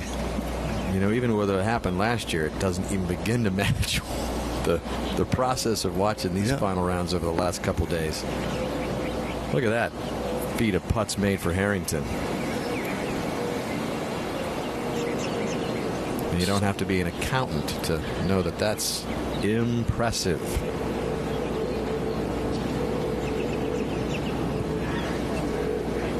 Sometimes in this game you think too much, though, Roger and Gary. Yeah, well, you know, sometimes I never have understood how you can read a putt from a book.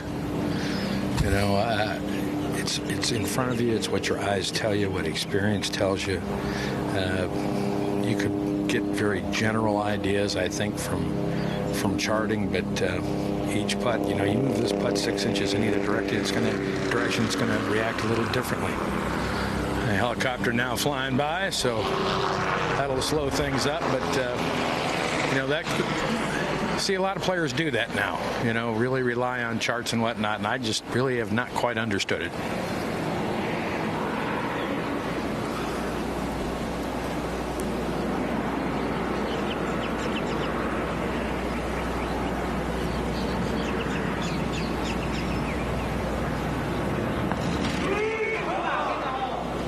Firmer to hold the line. So it's going to be a double bogey at best. And that will give Daniel Berger the outright lead.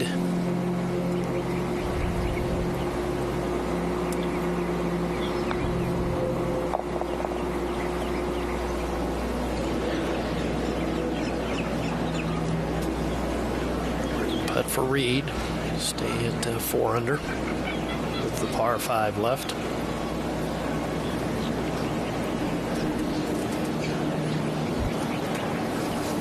Ooh. Wow.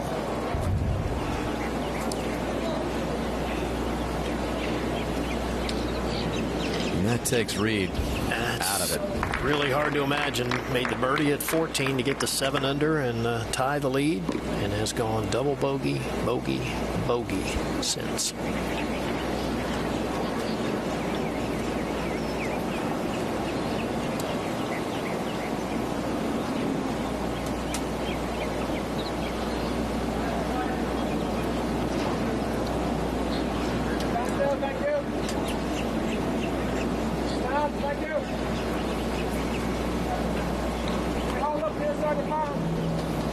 Johnny, it's amazing as you get older, you just notice so many other things, don't you? I mean, and he talked about that. He says, as I've gotten older, it's harder to maintain the focus, concentration. I mean, those people are a good 75 yards away across the other side of the lake. Yeah, Gary said that's been one of the biggest problems in how his game has changed. He gets distracted. Ooh. All right, he's in with a 5, drops him to 5 under par, and he has to birdie the 18th if he's going to tie Daniel Berger. So you got a 43-year-old who needs a birdie at the par 5 18th to tie a 21-year-old in his 12th PGA Tour event, who lives right here in the area in Jupiter, Florida.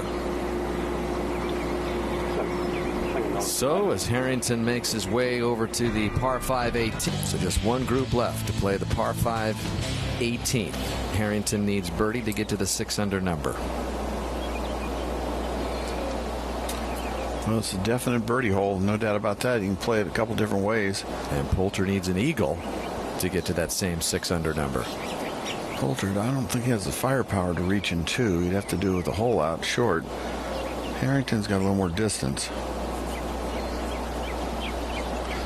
Well, maybe Poulter's got some reserve power I don't know about. You look at Harrington and this climb out of the abyss. He hasn't even had a top 10 on tour since Memphis. That was almost 2 years ago. In the meantime, Berger's been piling up top 10s in his rookie season on the PGA Tour. The tie for 10th in Phoenix.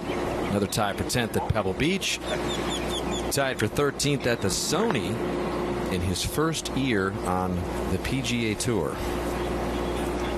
So here we are on the tee at 18, where Poulter needs an eagle. Yeah, the wind kind of freshening a little bit against the players here. I'm with you, Johnny. It would take 2 super big hits for Poulter to get there. Let's see if he's got some reserve power. Like the Ferrari. In out the left slightly. Or is it just in?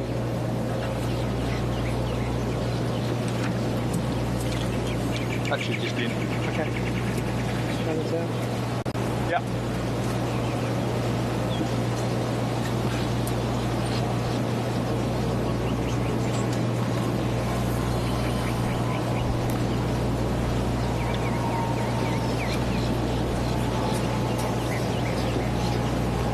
One's picking up a little bit stronger yet, so he might try to wait this one out just a second.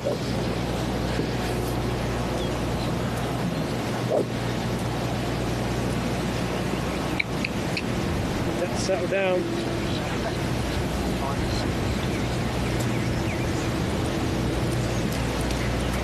This group is out of position.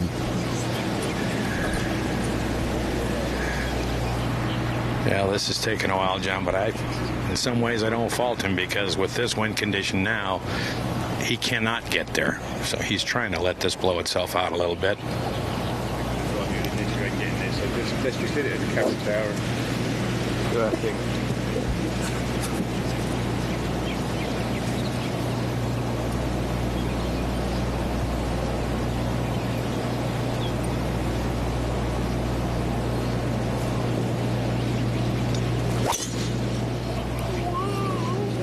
As hard as he can swing.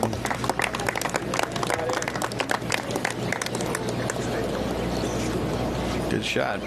Still be a long way home from there, as Reed steps in on the heels of a double at 15, bogeys at 16, 17. Played the trap in +4. He's got to make double eagle.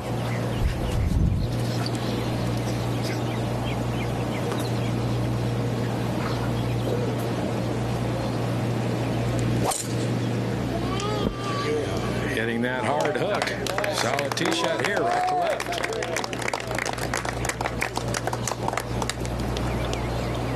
Well out in front of Poulter, as you can see there. All right, Harrington needs a birdie. Eagle would win it for him.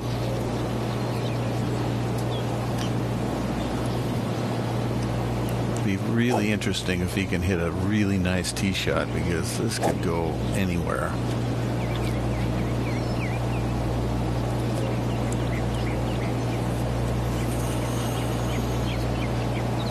It's a good golf swing. Just whether the nerves are frolicking too much. Last time he was really in contention down the stretch was the 2012 U.S. Open. Tied for 4th at Olympic, trailed by 1, just like he trails here on the 72nd hole. Made bogey to finish 2 back.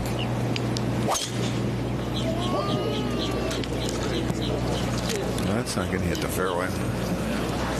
Too much looping left. That has made birdie an even tougher proposition for Harrington. He needs it to tie Daniel Berger, or Berger will win the Honda Classic.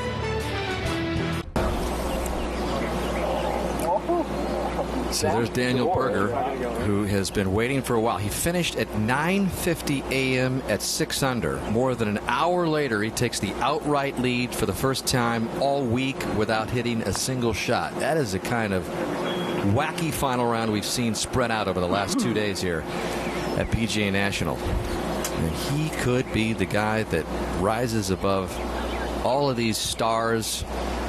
You had Mickelson in the hunt, Casey, Harrington, Patrick Reed. All of them, one by one, have kind of gone by the wayside, although Poulter has a chance. Eagle would tie that 600 number by Berger, and Harrington needs the birdie, but he's made it difficult by finding the bunker off the tee. I mean, you got to hand it to Berger. I mean, knows he needed a strong finish, and he birdied 17, and then he hits the 2 great shots at 18, and birdies that one for 64. And so it's all good stuff for him. Super round.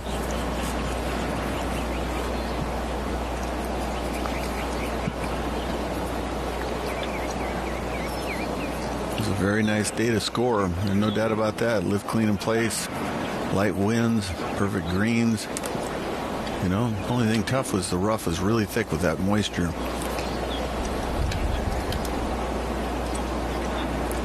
So it will be Poulter to play first. Again, needs eagle. It's just incredible that he's even got a chance with 2 doubles, a triple, a bogey, and 5 balls in the water. Look at that card. Just a chippy 6, just a push 6 down there. Just right radar.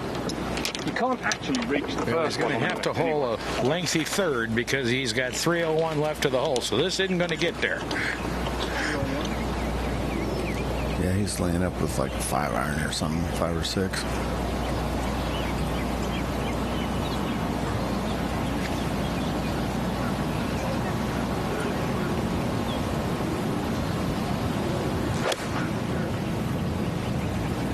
Got a nice golf swing when it's on.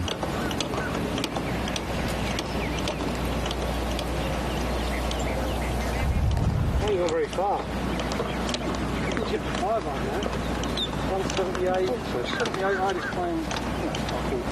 Including ties, Johnny, there have been at least 11 lead changes in this final round. Patrick Reed was a part of it. Had the lead outright. Really looked like he was going to be the guy for Berger to dodge until the bear trap snared him. It took a little luster off all the things we've been glamorizing him by. Sooner or later, this game has a way of kind of getting the last lap at some point. Still really good player, obviously, but he needs to go up one more level to get my full approval. He's got 275 to the hole, Johnny, so he's laying up 2. He had 258 to the front left. Knocked it on the green here in 2 yesterday from just short of 258. Carried that bunker in the right, but this one just a layup. Good angle for that right hole location. Couldn't have placed it in a better spot. So Reed officially out of it. Even if he holds out from there for eagle, it would get him to 5 under, 1 short of the number that Berger resides at. So Harrington from the bunker. 249 left to the hole, but no chance to reach the green, so this too is going to be a layup.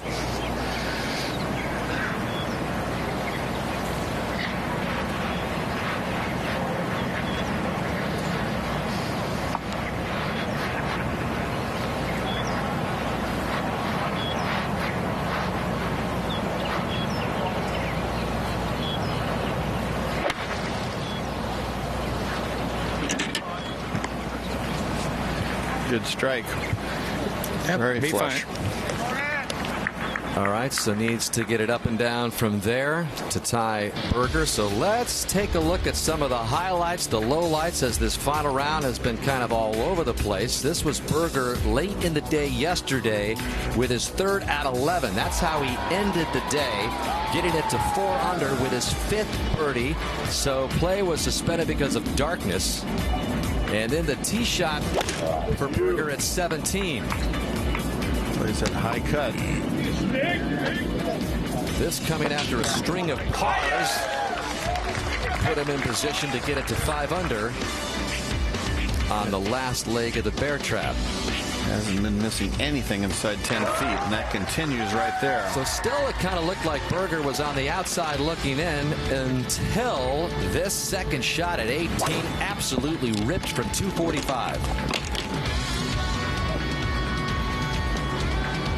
Just hit it posing and walking after it. So he 2-putted for birdie, got to that 6 under number, and again began the wait. And then this is how the leaders, one by one, fell out of the chase. There was the last ball in the water, led to a triple bogey. Ball number 5 in the water. And then Patrick Reed, tee at 15, led to a double as he just struggled his entire way up the bear trap. So then Harrington had a 1-shot lead heading to the 17th hole. Looked like it was his tournament. And then Harrington taking aim from 179 and disaster. That led to a double. put him in the predicament he's in now, needing a birdie, Harrington, to tie Berger. And right now, Poulter needs to hold this from 132 for eagle to get to 6 under.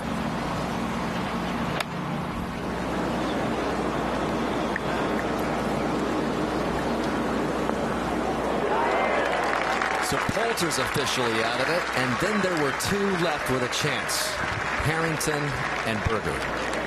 He wanted that badly, not that you can expect it, but what a day. Crazy, crazy, crazy. Poulter's got to feel like he should have won this golf tournament. He has to. Man. He was at 8 under at one point before the unraveling started. The double at 11 for him. Triple we showed you at 14.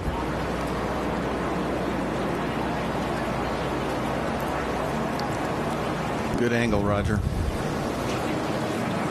Yeah, as good as you're going to get. 112.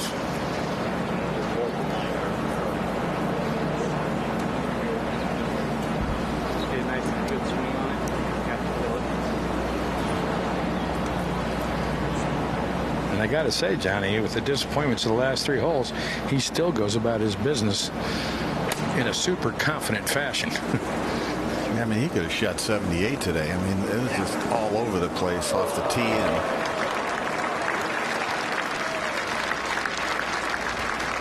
So Reed, this is how he will go into his defense at Doral, WGC Cadillac Championship. Not the way he wanted to take the road trip down south to Miami, and now it's come down to Harrington. Just a normal halfway to hole. Let drift in a bit. Yeah. Happy? That's just a sandwich, I would think, Roger. Yeah, 107. Up and down gets him in a playoff. I mean, he just teed the ball up, and it's just all about. It's really can't get an easier shot in some ways, and just whether he can pull it off. That's all.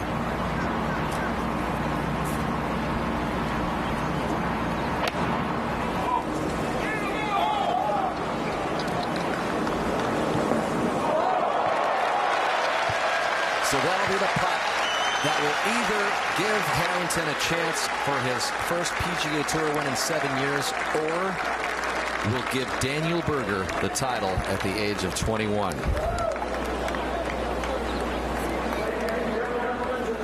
So Harrington, in this trek back to near the top of the PGA Tour world, has been a journey that is hard to describe. But I think succinctly put, could it be that we could see 2 guys that were 297th in the world to begin the week, 2 weeks in a row on the PGA Tour, win? James Hahn last week at Riviera, the Northern Trust, had that 297 spot exactly in the position that Padraig Harrington has plummeted to after we mentioned being as high as number 3 in the world in 2009. I guess it's appropriate to throw up something like that on a week in a final round where you just can't imagine it turning out the way it's turned out. It's been very entertaining, I know that, and a lot of guys had a chance. Well, I just texted Jim Courier, who is the U.S. Davis Cup captain. He's over in Scotland, and I asked him, is Jay Berger near you? He says he's sitting right next to me. And I said, how is he feeling right now? He says the heart rate is up, and they are keeping track of this Honda Classic through another guy's phone who they are FaceTiming with, who's got his phone on Golf Channel. And that is how they are getting the news and the updates on how Daniel Berger is doing and how the rest of the field is from Scotland. Real time, huh? Yep.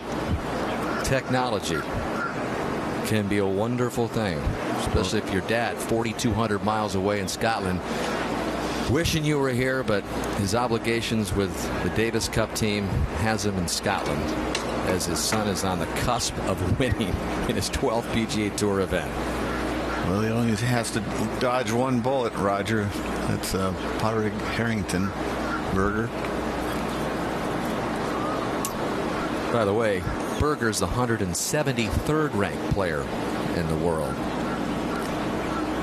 But he's just getting his career started. We're making names out of no names.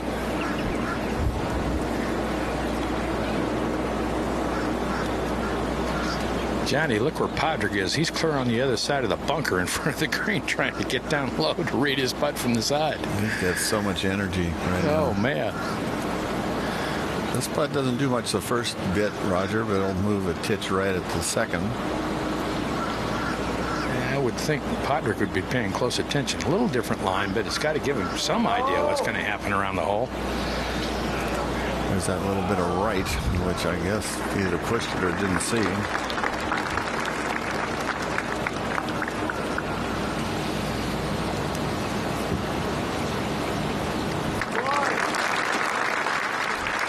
So a disappointing finish for a guy that's been nothing but clutch in the early portions of his PGA Tour career. +4 to the bear trap, settles for the par at 18, 73 for Reed, 3 under, 3 back of Berger. Final round scoring average is the lowest of the week, counting yesterday and today at 70.5. But this final threesome is a combined 9 over. So that's one reason why they've played slowly. A lot of balls in the water. And now the last meticulous read by Harrington, which could force a playoff. What's your feelings there, Roger? And Johnny, I think this putt at a dying speed may go a little right at the hole, but if it has much pace, if you hit it a little too far, hard and off the hole on the left, I don't think it'll come back. I don't think this is an easy putt. I really don't. It's 15 feet, and he's good at this distance. That is his 5th birdie on the second 9 of the final round, pieced together in 2 days. Got the ball all marked up, looks like a soccer ball rolling in, and Harrington is alive for his first PGA Tour win in 7 years. Big crowd here assembled on a Monday,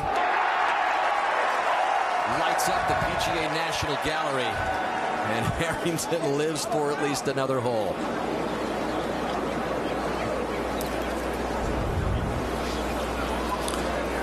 That was exciting, Roger. Wow.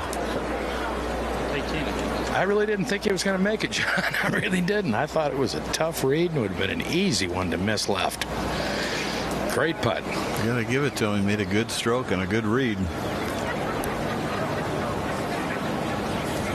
And Poulter, who is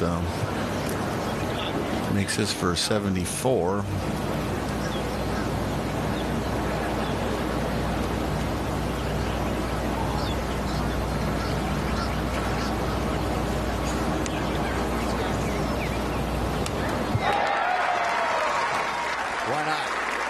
Sink the last one. Poulter has bounced back time and time again after disasters here.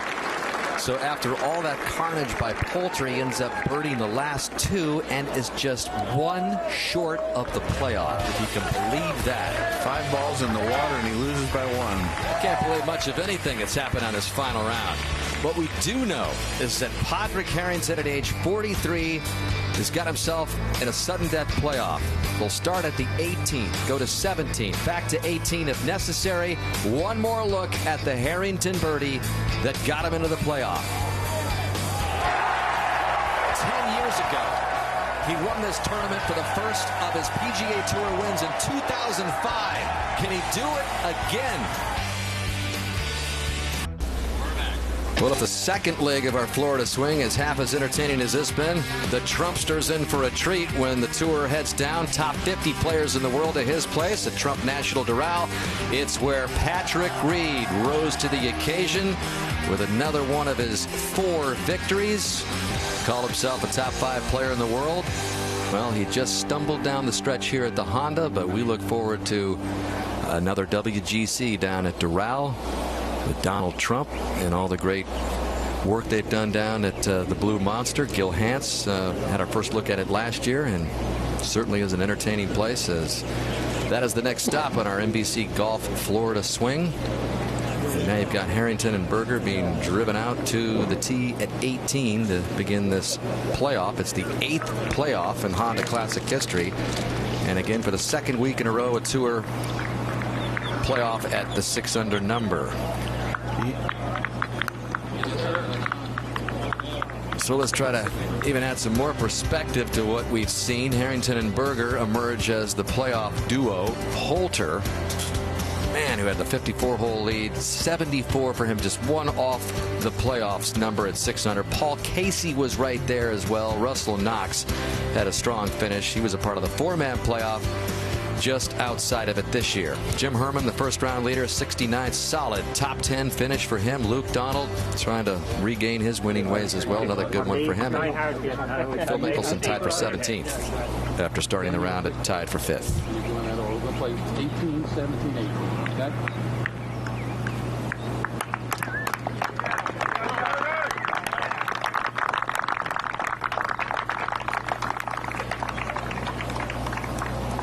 So, as we mentioned, Johnny, it has been a while since Berger's been on the course. You're going to pick first, and we'll go in that order. Steve got the numbers. 2. Okay. 100, you're up. Check your clubs, guys. All set. Ball. Okay. Danny, we're going to play 18, 17, 18. Okay. Again, they'll head back to 17 if it's not decided here at 18. And Harrington will have the honor. 22 years the senior of his competitor. Well, both players, a win would do a lot for their careers. So for Padraig to make that birdie on the last hole had to be good for his confidence in future tournaments. In December, Harrington did win the Indonesia Open on the Asian Tour, his first worldwide win in some 5 years. He said 5 tournaments ago I won, so it's not like it's totally alien, as he used in his words. He used to play down the right side. A little draw. Looked like he hit a pretty good one. Up the right. I don't think he got it all. Yeah, he's not happy with it, but I think it's a layup hole for him in the fairway. I don't know how much that wind has freshened, Roger. Well, Berger can bust it. Go with the marker? Yeah, that's it. Maybe serving up a little burger with extra cheese here. It's going from burgers to filet mignon in a minute, maybe.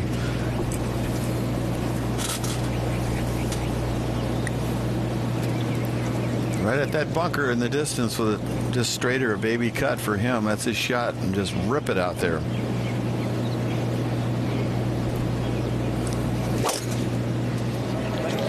This one is right down the center, that dead into the teeth of the wind. Going to play very long right now. I think I'm not sure he can reach from there. All right, while we have a moment, let's head down to Steve Sands. Dan, thank you. We are with Ian Poult. You had chances to win this one. Where do you think you got away from you a little bit there on the back nine, Ian? It's a number of shots over. It's not just the back nine. When I look at the front nine, when I look at the soft shot, I was trying to hit the 8-iron. Yesterday was a soft shot, and I've shanked it. I've tried to hit an easy tee shot off the next and pulled it. Every time I went to hit a soft shot, which is something I'm working on right now, if I hit a soft shot, the tendency is I've got a chance of pushing it. I perhaps should have stood up and maybe hit a harder shot. I hit the soft 7 into 11, make double. Hit a lovely shot into 13, hits the stick, which was a shame. I mean, if it misses the stick, it's pretty stiff, to be honest. And then I'm swinging a soft driver off the next, straight right, in trouble. So 3 soft shots have got me in a lot of trouble this week, and I guess it's back to the drawing board and keep working on those weaknesses that I have, and that's one of the weaknesses. The good's good. The good's good enough to win. I know that. I've known that for a long time. It's just bitterly disappointing to put myself in the position I have to play as well as I've played. Greens in reg number was good. Proximity to the hole number was great. I was rolling a few putts in. My short game was on, and a couple of loose shots right there has cost me this tournament. And it's a shame to hand tournaments away. I mean, you don't mind being beaten fair and square. And good luck to the boys that are out there in the playoff. But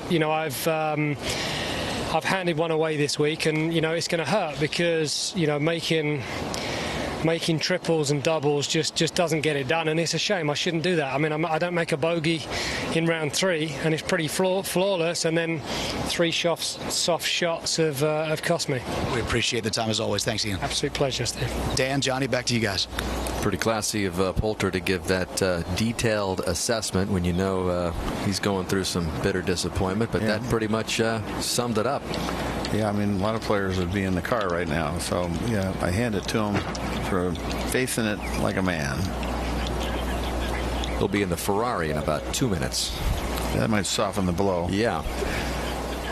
Johnny, let's take another look at Daniel Berger's swing here. You talked about how high the hands are, and it's in a shut position. Look where his eyes are looking as he makes contact with the ball. It's amazing. You know, these young guys, they tend to rotate the upper body through, and oftentimes the head goes with it, not even looking at the ball when they make contact. Yeah, it's a big golf swing. Yeah, very strong. Creates a lot of speed. So Harrington is away. First to hit his second here at 18. Yeah, it has 296 yards into this breeze. There's no way, so it's a layup down the left and try to get an angle for his third like he did last time around. Okay, from there. So we got 275. 165. Yes. And for the bunker as well? Bunker is going to be 185. We have to switch it back with it. 165, 180. That means 270 less time. What 275? You're adding 5 on it. Oh, no, 277 minus 2. Okay. 275 front, yeah. So that's 185. Yes. And the right hand side is what? Right hand side is going to be 165. That's now right. Like we've got another few yards down inside that stake. And the right, I think 3/4. Yes. Right. Right now the left is 185. Yes. Are you happy with this, or are you thinking 3/4? 165. 7. Take it out. Take it out first. Okay. I mean, this is for a layup, folks. This isn't like trying to get it to the 15th hole in the blazing wind. This is a layup with a lot of room.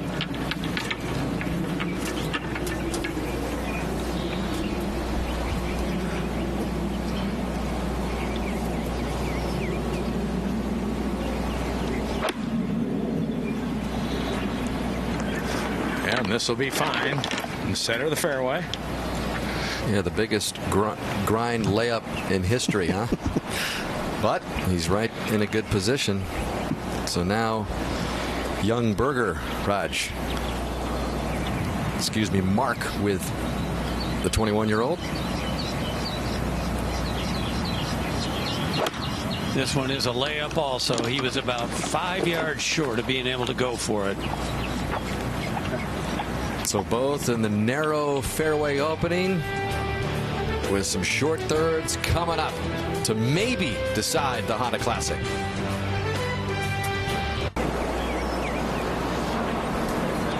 Look up to the green at the par 5 18th, which faces Harrington and Berger now with their thirds.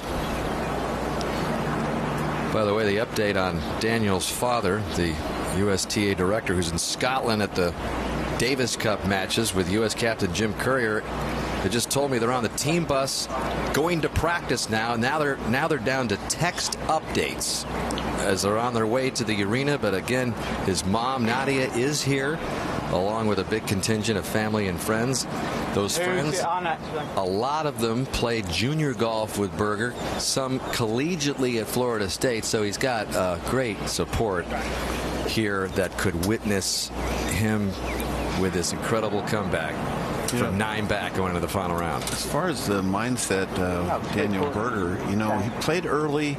He was a chaser. The hole's a little bigger. Then all of a sudden, holy mackerel, I'm in a playoff. I've never been in one on the PGA Tour, so there's a lot of pressure on him. New ground. I like the fact that he's hitting first, though. If you're Daniel Berger, Johnny, I would like to play this shot ahead of Harrington. It's slightly in. They are almost the same exact distance.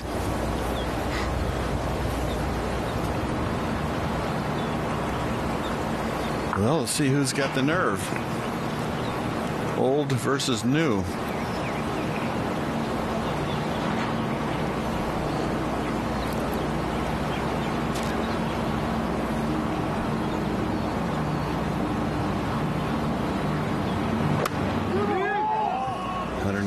Yards. I don't know if he loves it.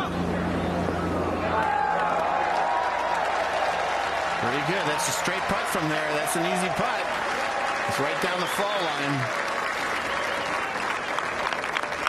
Mom likes it.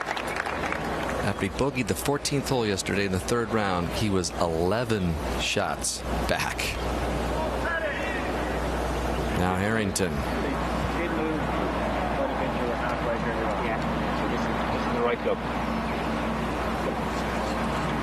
Well, as Mark said, they both had the same yardage. 125 again.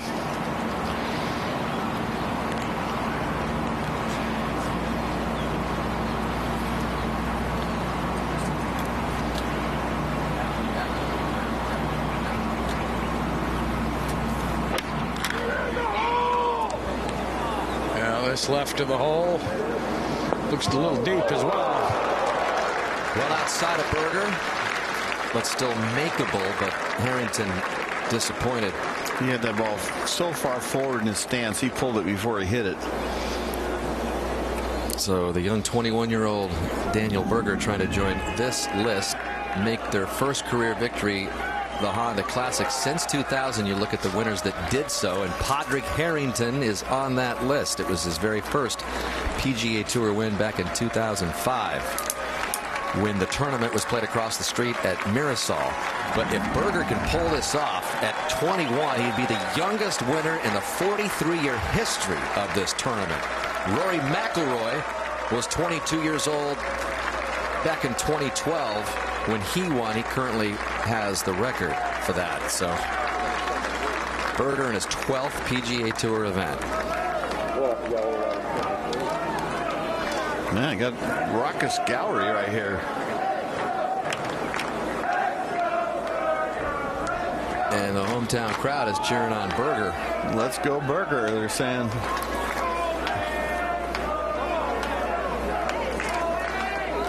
That's pretty cool. It's like a Ryder Cup finish. Can you imagine being the mother here trying to hold off the emotions? And you know, it's a great win wherever. Coming back from 9, that's incredible enough as it is. But to do it right here at home with everybody here is just got to be dreamlike. Absolutely. And, you know, he's going to get the last putt at it.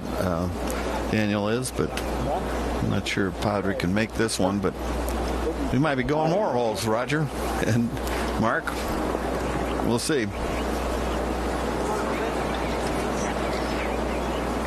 Either one of them hit what I'd call a terrific third, but not bad. Roger, you're right there. Well, this putt of Padraig's a little deeper into the green than his putt was originally. He's going to be coming more downhill. It may try to leak just a little right at the hole, but I just don't see a whole lot in it, Johnny. No, there isn't. Both of them have got. There isn't a lot of break on either one of them.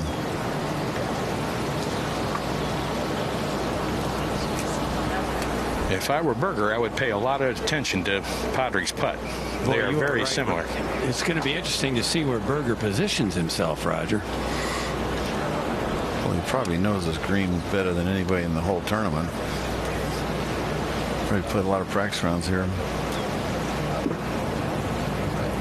He grew up, Berger did, playing the Dye Preserve course in Jupiter, and he did so with a lot of PGA Tour players. Will McKenzie and Steve Marino, to name just a couple. Okay, Harrington for birdie. Can he make another long one like he did earlier in the day?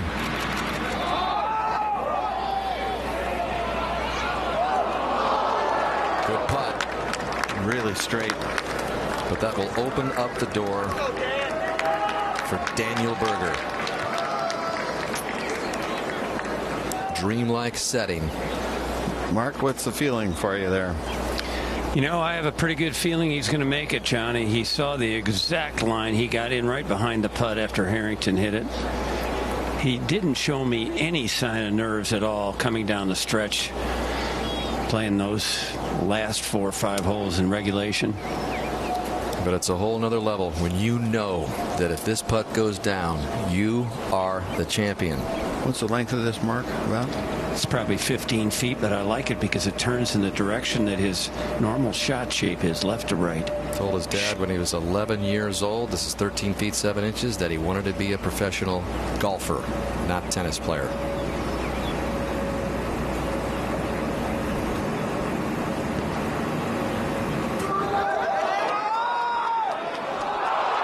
And that one gets by a little ways. That putt does not break right. It is straight as can be. Mom watching the potential winner. A little left coming back. Both players misread that putt. It's straight. So Berger outside of Harrington for par.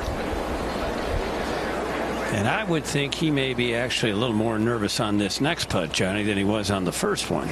Could be. There's not much to it, just straight in, but it's a little nervous length. You're right. He was practicing a lot of these kind of putts while he was waiting the playoff. There's only one way he can miss this putt. That's nerves.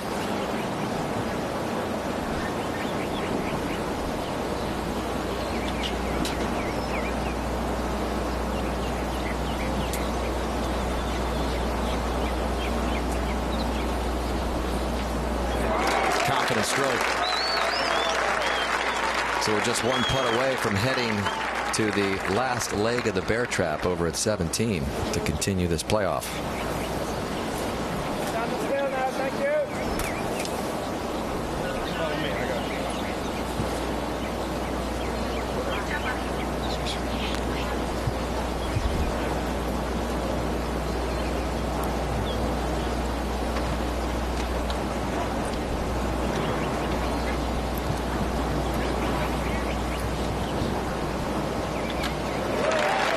So indeed, we are set to head to the par 3 17th, where the memories not too long ago were not good for Padraig Harrington.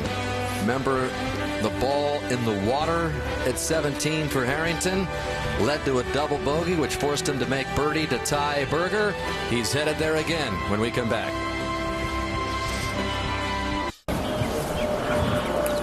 17 looms for this playoff between Harrington and Berger.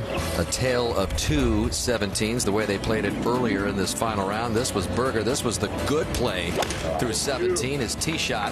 At the time, he was 4 under, and he needed a couple of birdies down the stretch to get to that 6 under number. And he would set himself up with that beautiful clutch tee shot at the 179-yard par 3. And it's enough to just hit it in there, Johnny, but to convert it like he did, to get to 5 under. And then there was Harrington, who was sitting at 7 under at the time. He had the tournament won, folks. All he had to do is put it on land. Pretty much going to win it. So a 3-shot difference between the two. Double bogey for Harrington, birdie for Berger, and most under par on the bear trap at the PGA National since 2007. Nobody's done it better than the 21-year-old. 5 under in his first Honda Classic. And Padraig Harrington didn't do badly on the bear trap either. Dan, he was 1 under, and that included that double bogey that he made at the 17th, 71st hole.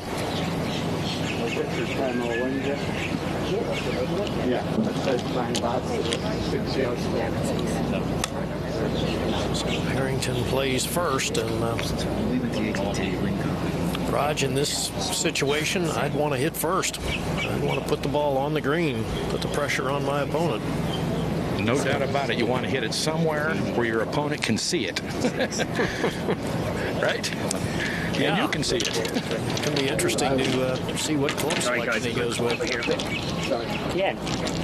It was a 5-iron that he tried to play the soft shot that led to the ball in the water. Well, we're being told that he's got the 5 again. I'm going to assume this one will start further left. Hopefully for him. I know they won't hit till they're ready. That's the one thing I'm sure of.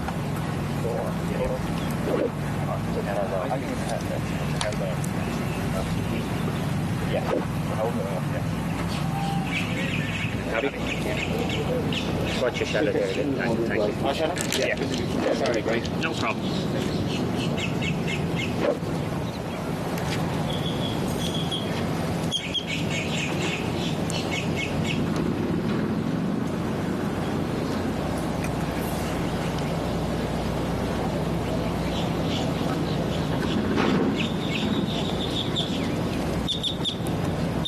More commotion.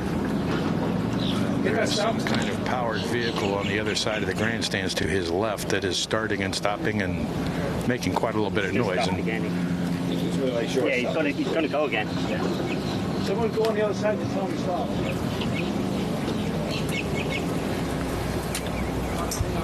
Yeah, thank you.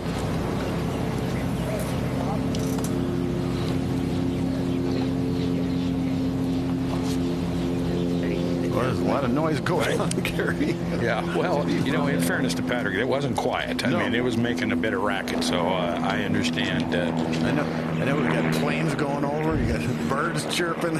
Breakfast at the Honda has turned into lunch.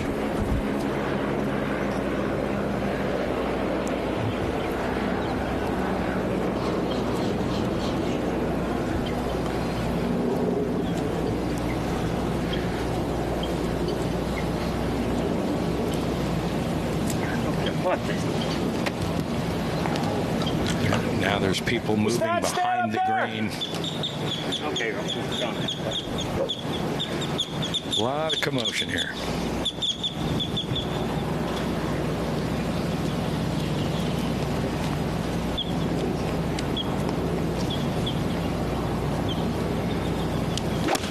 Come on! There you go. Do it!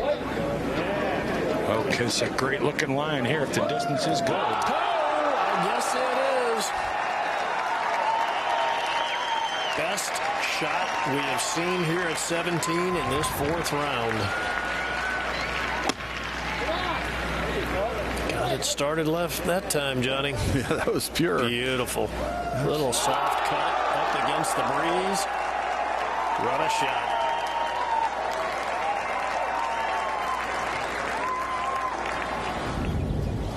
Well, this is a more difficult shot for a couple of reasons now for Daniel Berger that he played an hour and a half ago.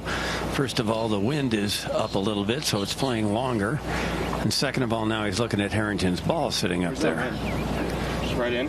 Straight in. Flat straight in. He hit a 7-iron before. This is a 6-iron now. One thing he knows, Gary, is he got hit a heck of a shot. Yeah, you might as well go right at it. That's for sure.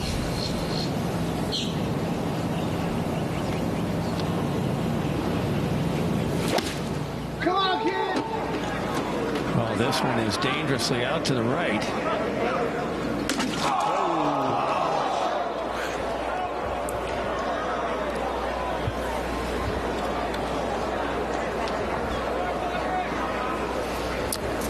Well, Irish eyes are smiling right now, I can tell you. Well, Johnny, we talked about it, didn't we? It's a lot easier when you're chasing and you're playing well ahead of the leaders, which Berger was doing. It's easy to be freewheeling and a lot different situation when you're playing man-to-man. Yes. And we'll take another look at the 2 shots. And as I mentioned, this was the best shot of the entire 4th round. And watch how softly this ball lands. Little cut spin up into the breeze. Hardly even bounced. That one just didn't have a good sound to it, did it, John? No, I think it sounded a little heavy. I think Padraig just unnerved him with that shot. I mean, that's a hit in the gut. You know, when a guy knocks it for inside the leather.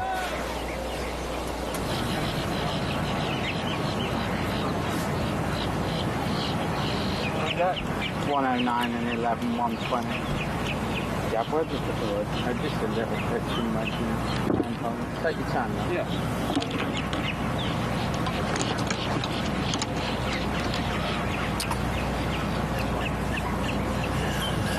Well, Nadia still watching.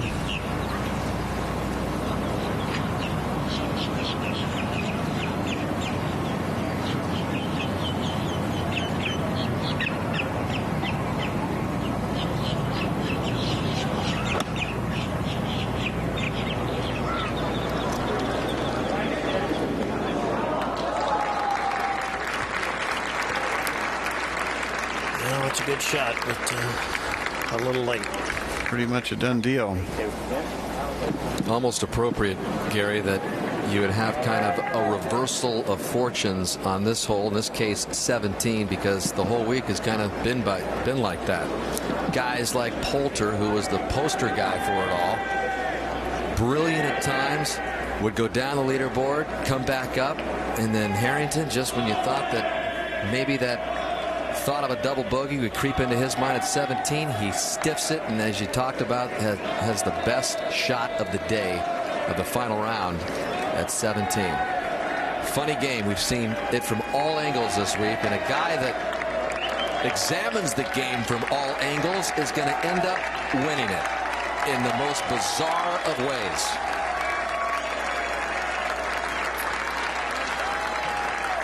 I didn't know I was going to hear some Olays here at Honda. Well, we're just a pitching wedge away from PGA of America headquarters, which of course runs the Ryder Cup. This guy was a mainstay on all those European Ryder Cup teams all the way until 2010, but his game has fallen off. He has not been a part of the Ryder Cup scene in several years now. But who knows, at the age of 43, if Harrington will get his chance to captain a team again or play on a team again. Who knows? Almost like a Cinderella story for Padraig. You know, the hard work, the embarrassment, the determination, stick-to-itiveness. And of course, Berger has got such a bright future, but a little unlucky that Padraig made the putt to force the playoff. I mean, it looked like Berger's going to win. I mean, the odds of him winning right now are like 70%. And here is the putt that forced the playoff. Again, after a double at 17. Again, that bounce back that we talked about earlier that has been the theme to this tournament. And speaking of Europeans, they are a theme on top of the leaderboard right now. 5 Europeans in the top 6. Berger is the only American right now at the top of the leaderboard or near it. And there's that note. Last winner with 2 doubles in the final round, Von Taylor, 11 years ago. That's got to be a add that to the list of crazies. I know. Who could have seen it coming, Dan? Harrington's played 8 events in the 2014-15 season. He's only made 3 cuts, and his best finish was a 56th place tie last week in L.A. You're saying we play a crazy game, Gary? Yes, we do. I don't think there's a crazier one in sports. No.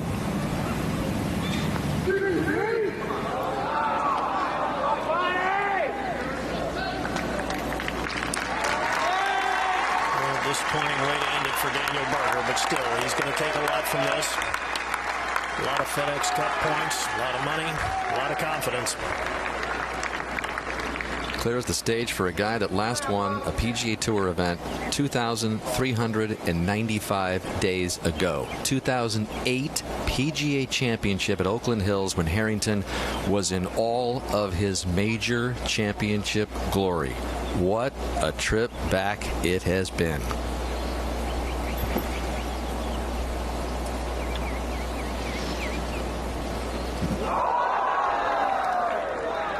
That's what you want to do. Cozy it up there if it doesn't go in. Yeah. Appropriate finish, I would say, to another Honda Classic victory for Harrington. 10 years removed from his first.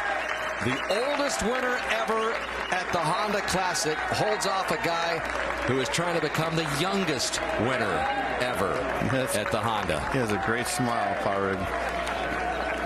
The eternal optimist from Dublin, Ireland. as we send it back down to Steve. All right, Dan, thank you. Padraig, Dan Hicks was just mentioning on the telecast your last victory on the PGA Tour all the way back to the 2008 PGA Championship.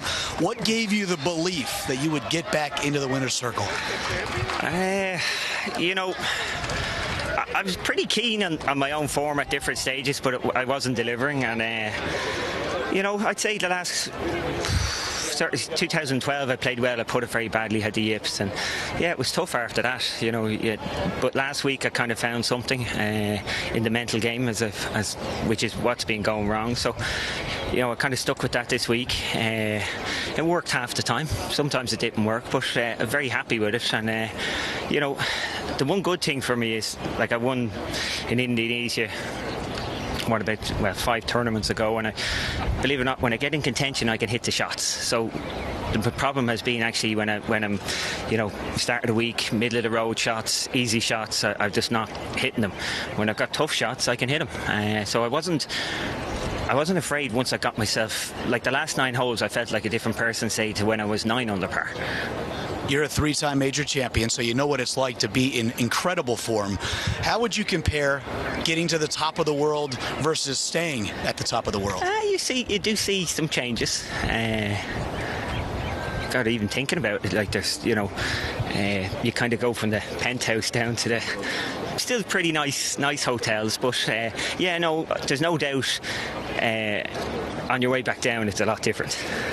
But you know, hopefully this isn't an isolated win. I hope not. You know, I really do believe in myself. As I said, I think I found that mental edge that I've been lacking the last number of years, and you know, hopefully I'll be able to stick with that going forward and be consistently contending, because I know if I am contending I can win. Congratulations, Padraig. Thank you. He's going back to the Masters, Mark. Yes. He sure is. Well, Daniel Berger, when you have an hour maybe to let this all settle in, how do you believe you look back at this Monday morning? I mean, I think it was a great learning experience, you know, to be in this position. Never been in it before. I could tell you that putt I had on 18, that was the most nervous I've ever been in my life. But, you know, it's all a learning process, and just get better from it. When you began the 4th round, 9 shots behind, did you still think you could win this golf tournament? Well, I mean, I didn't think that anyone was really going to run away with it, but I mean, I really played a great final round, and you know, I did everything I could do to get here, and unfortunately it wasn't my day, but it was an awesome experience. Congratulations on a terrific round. Appreciate it. Dan? Thanks, Mark. How about the high school class of 2011 starting to have a pretty big impact on the game? Talking about other guys in Berger's class. Spieth, Justin Thomas, Patrick Rogers. The game looks pretty good for the future. Again, it's early in Berger's career, but impressive showing at the Honda Classic in front of his hometown fans. Harrington wins it on the 2nd playoff hole, collects the FedEx Cup points, 500. And now we take a look at the top 10 as Harrington moves into the 21st position, and you can see the changes. Patrick Reed, despite the disappointments, does move up 4 spots into the 7th position, and you can see the other jockeying with Jimmy Walker still on top. Coming up next, Morning Drive. We'll try to wrap things up on this Honda Classic Monday. Be sure to join us Thursday starting at noon Eastern Time for the WGC Cadillac Championship, our 2nd leg on the Florida Swing. For our entire crew, Dan Hicks saying so long from Palm Beach Gardens. Padraig Harrington rises above them all.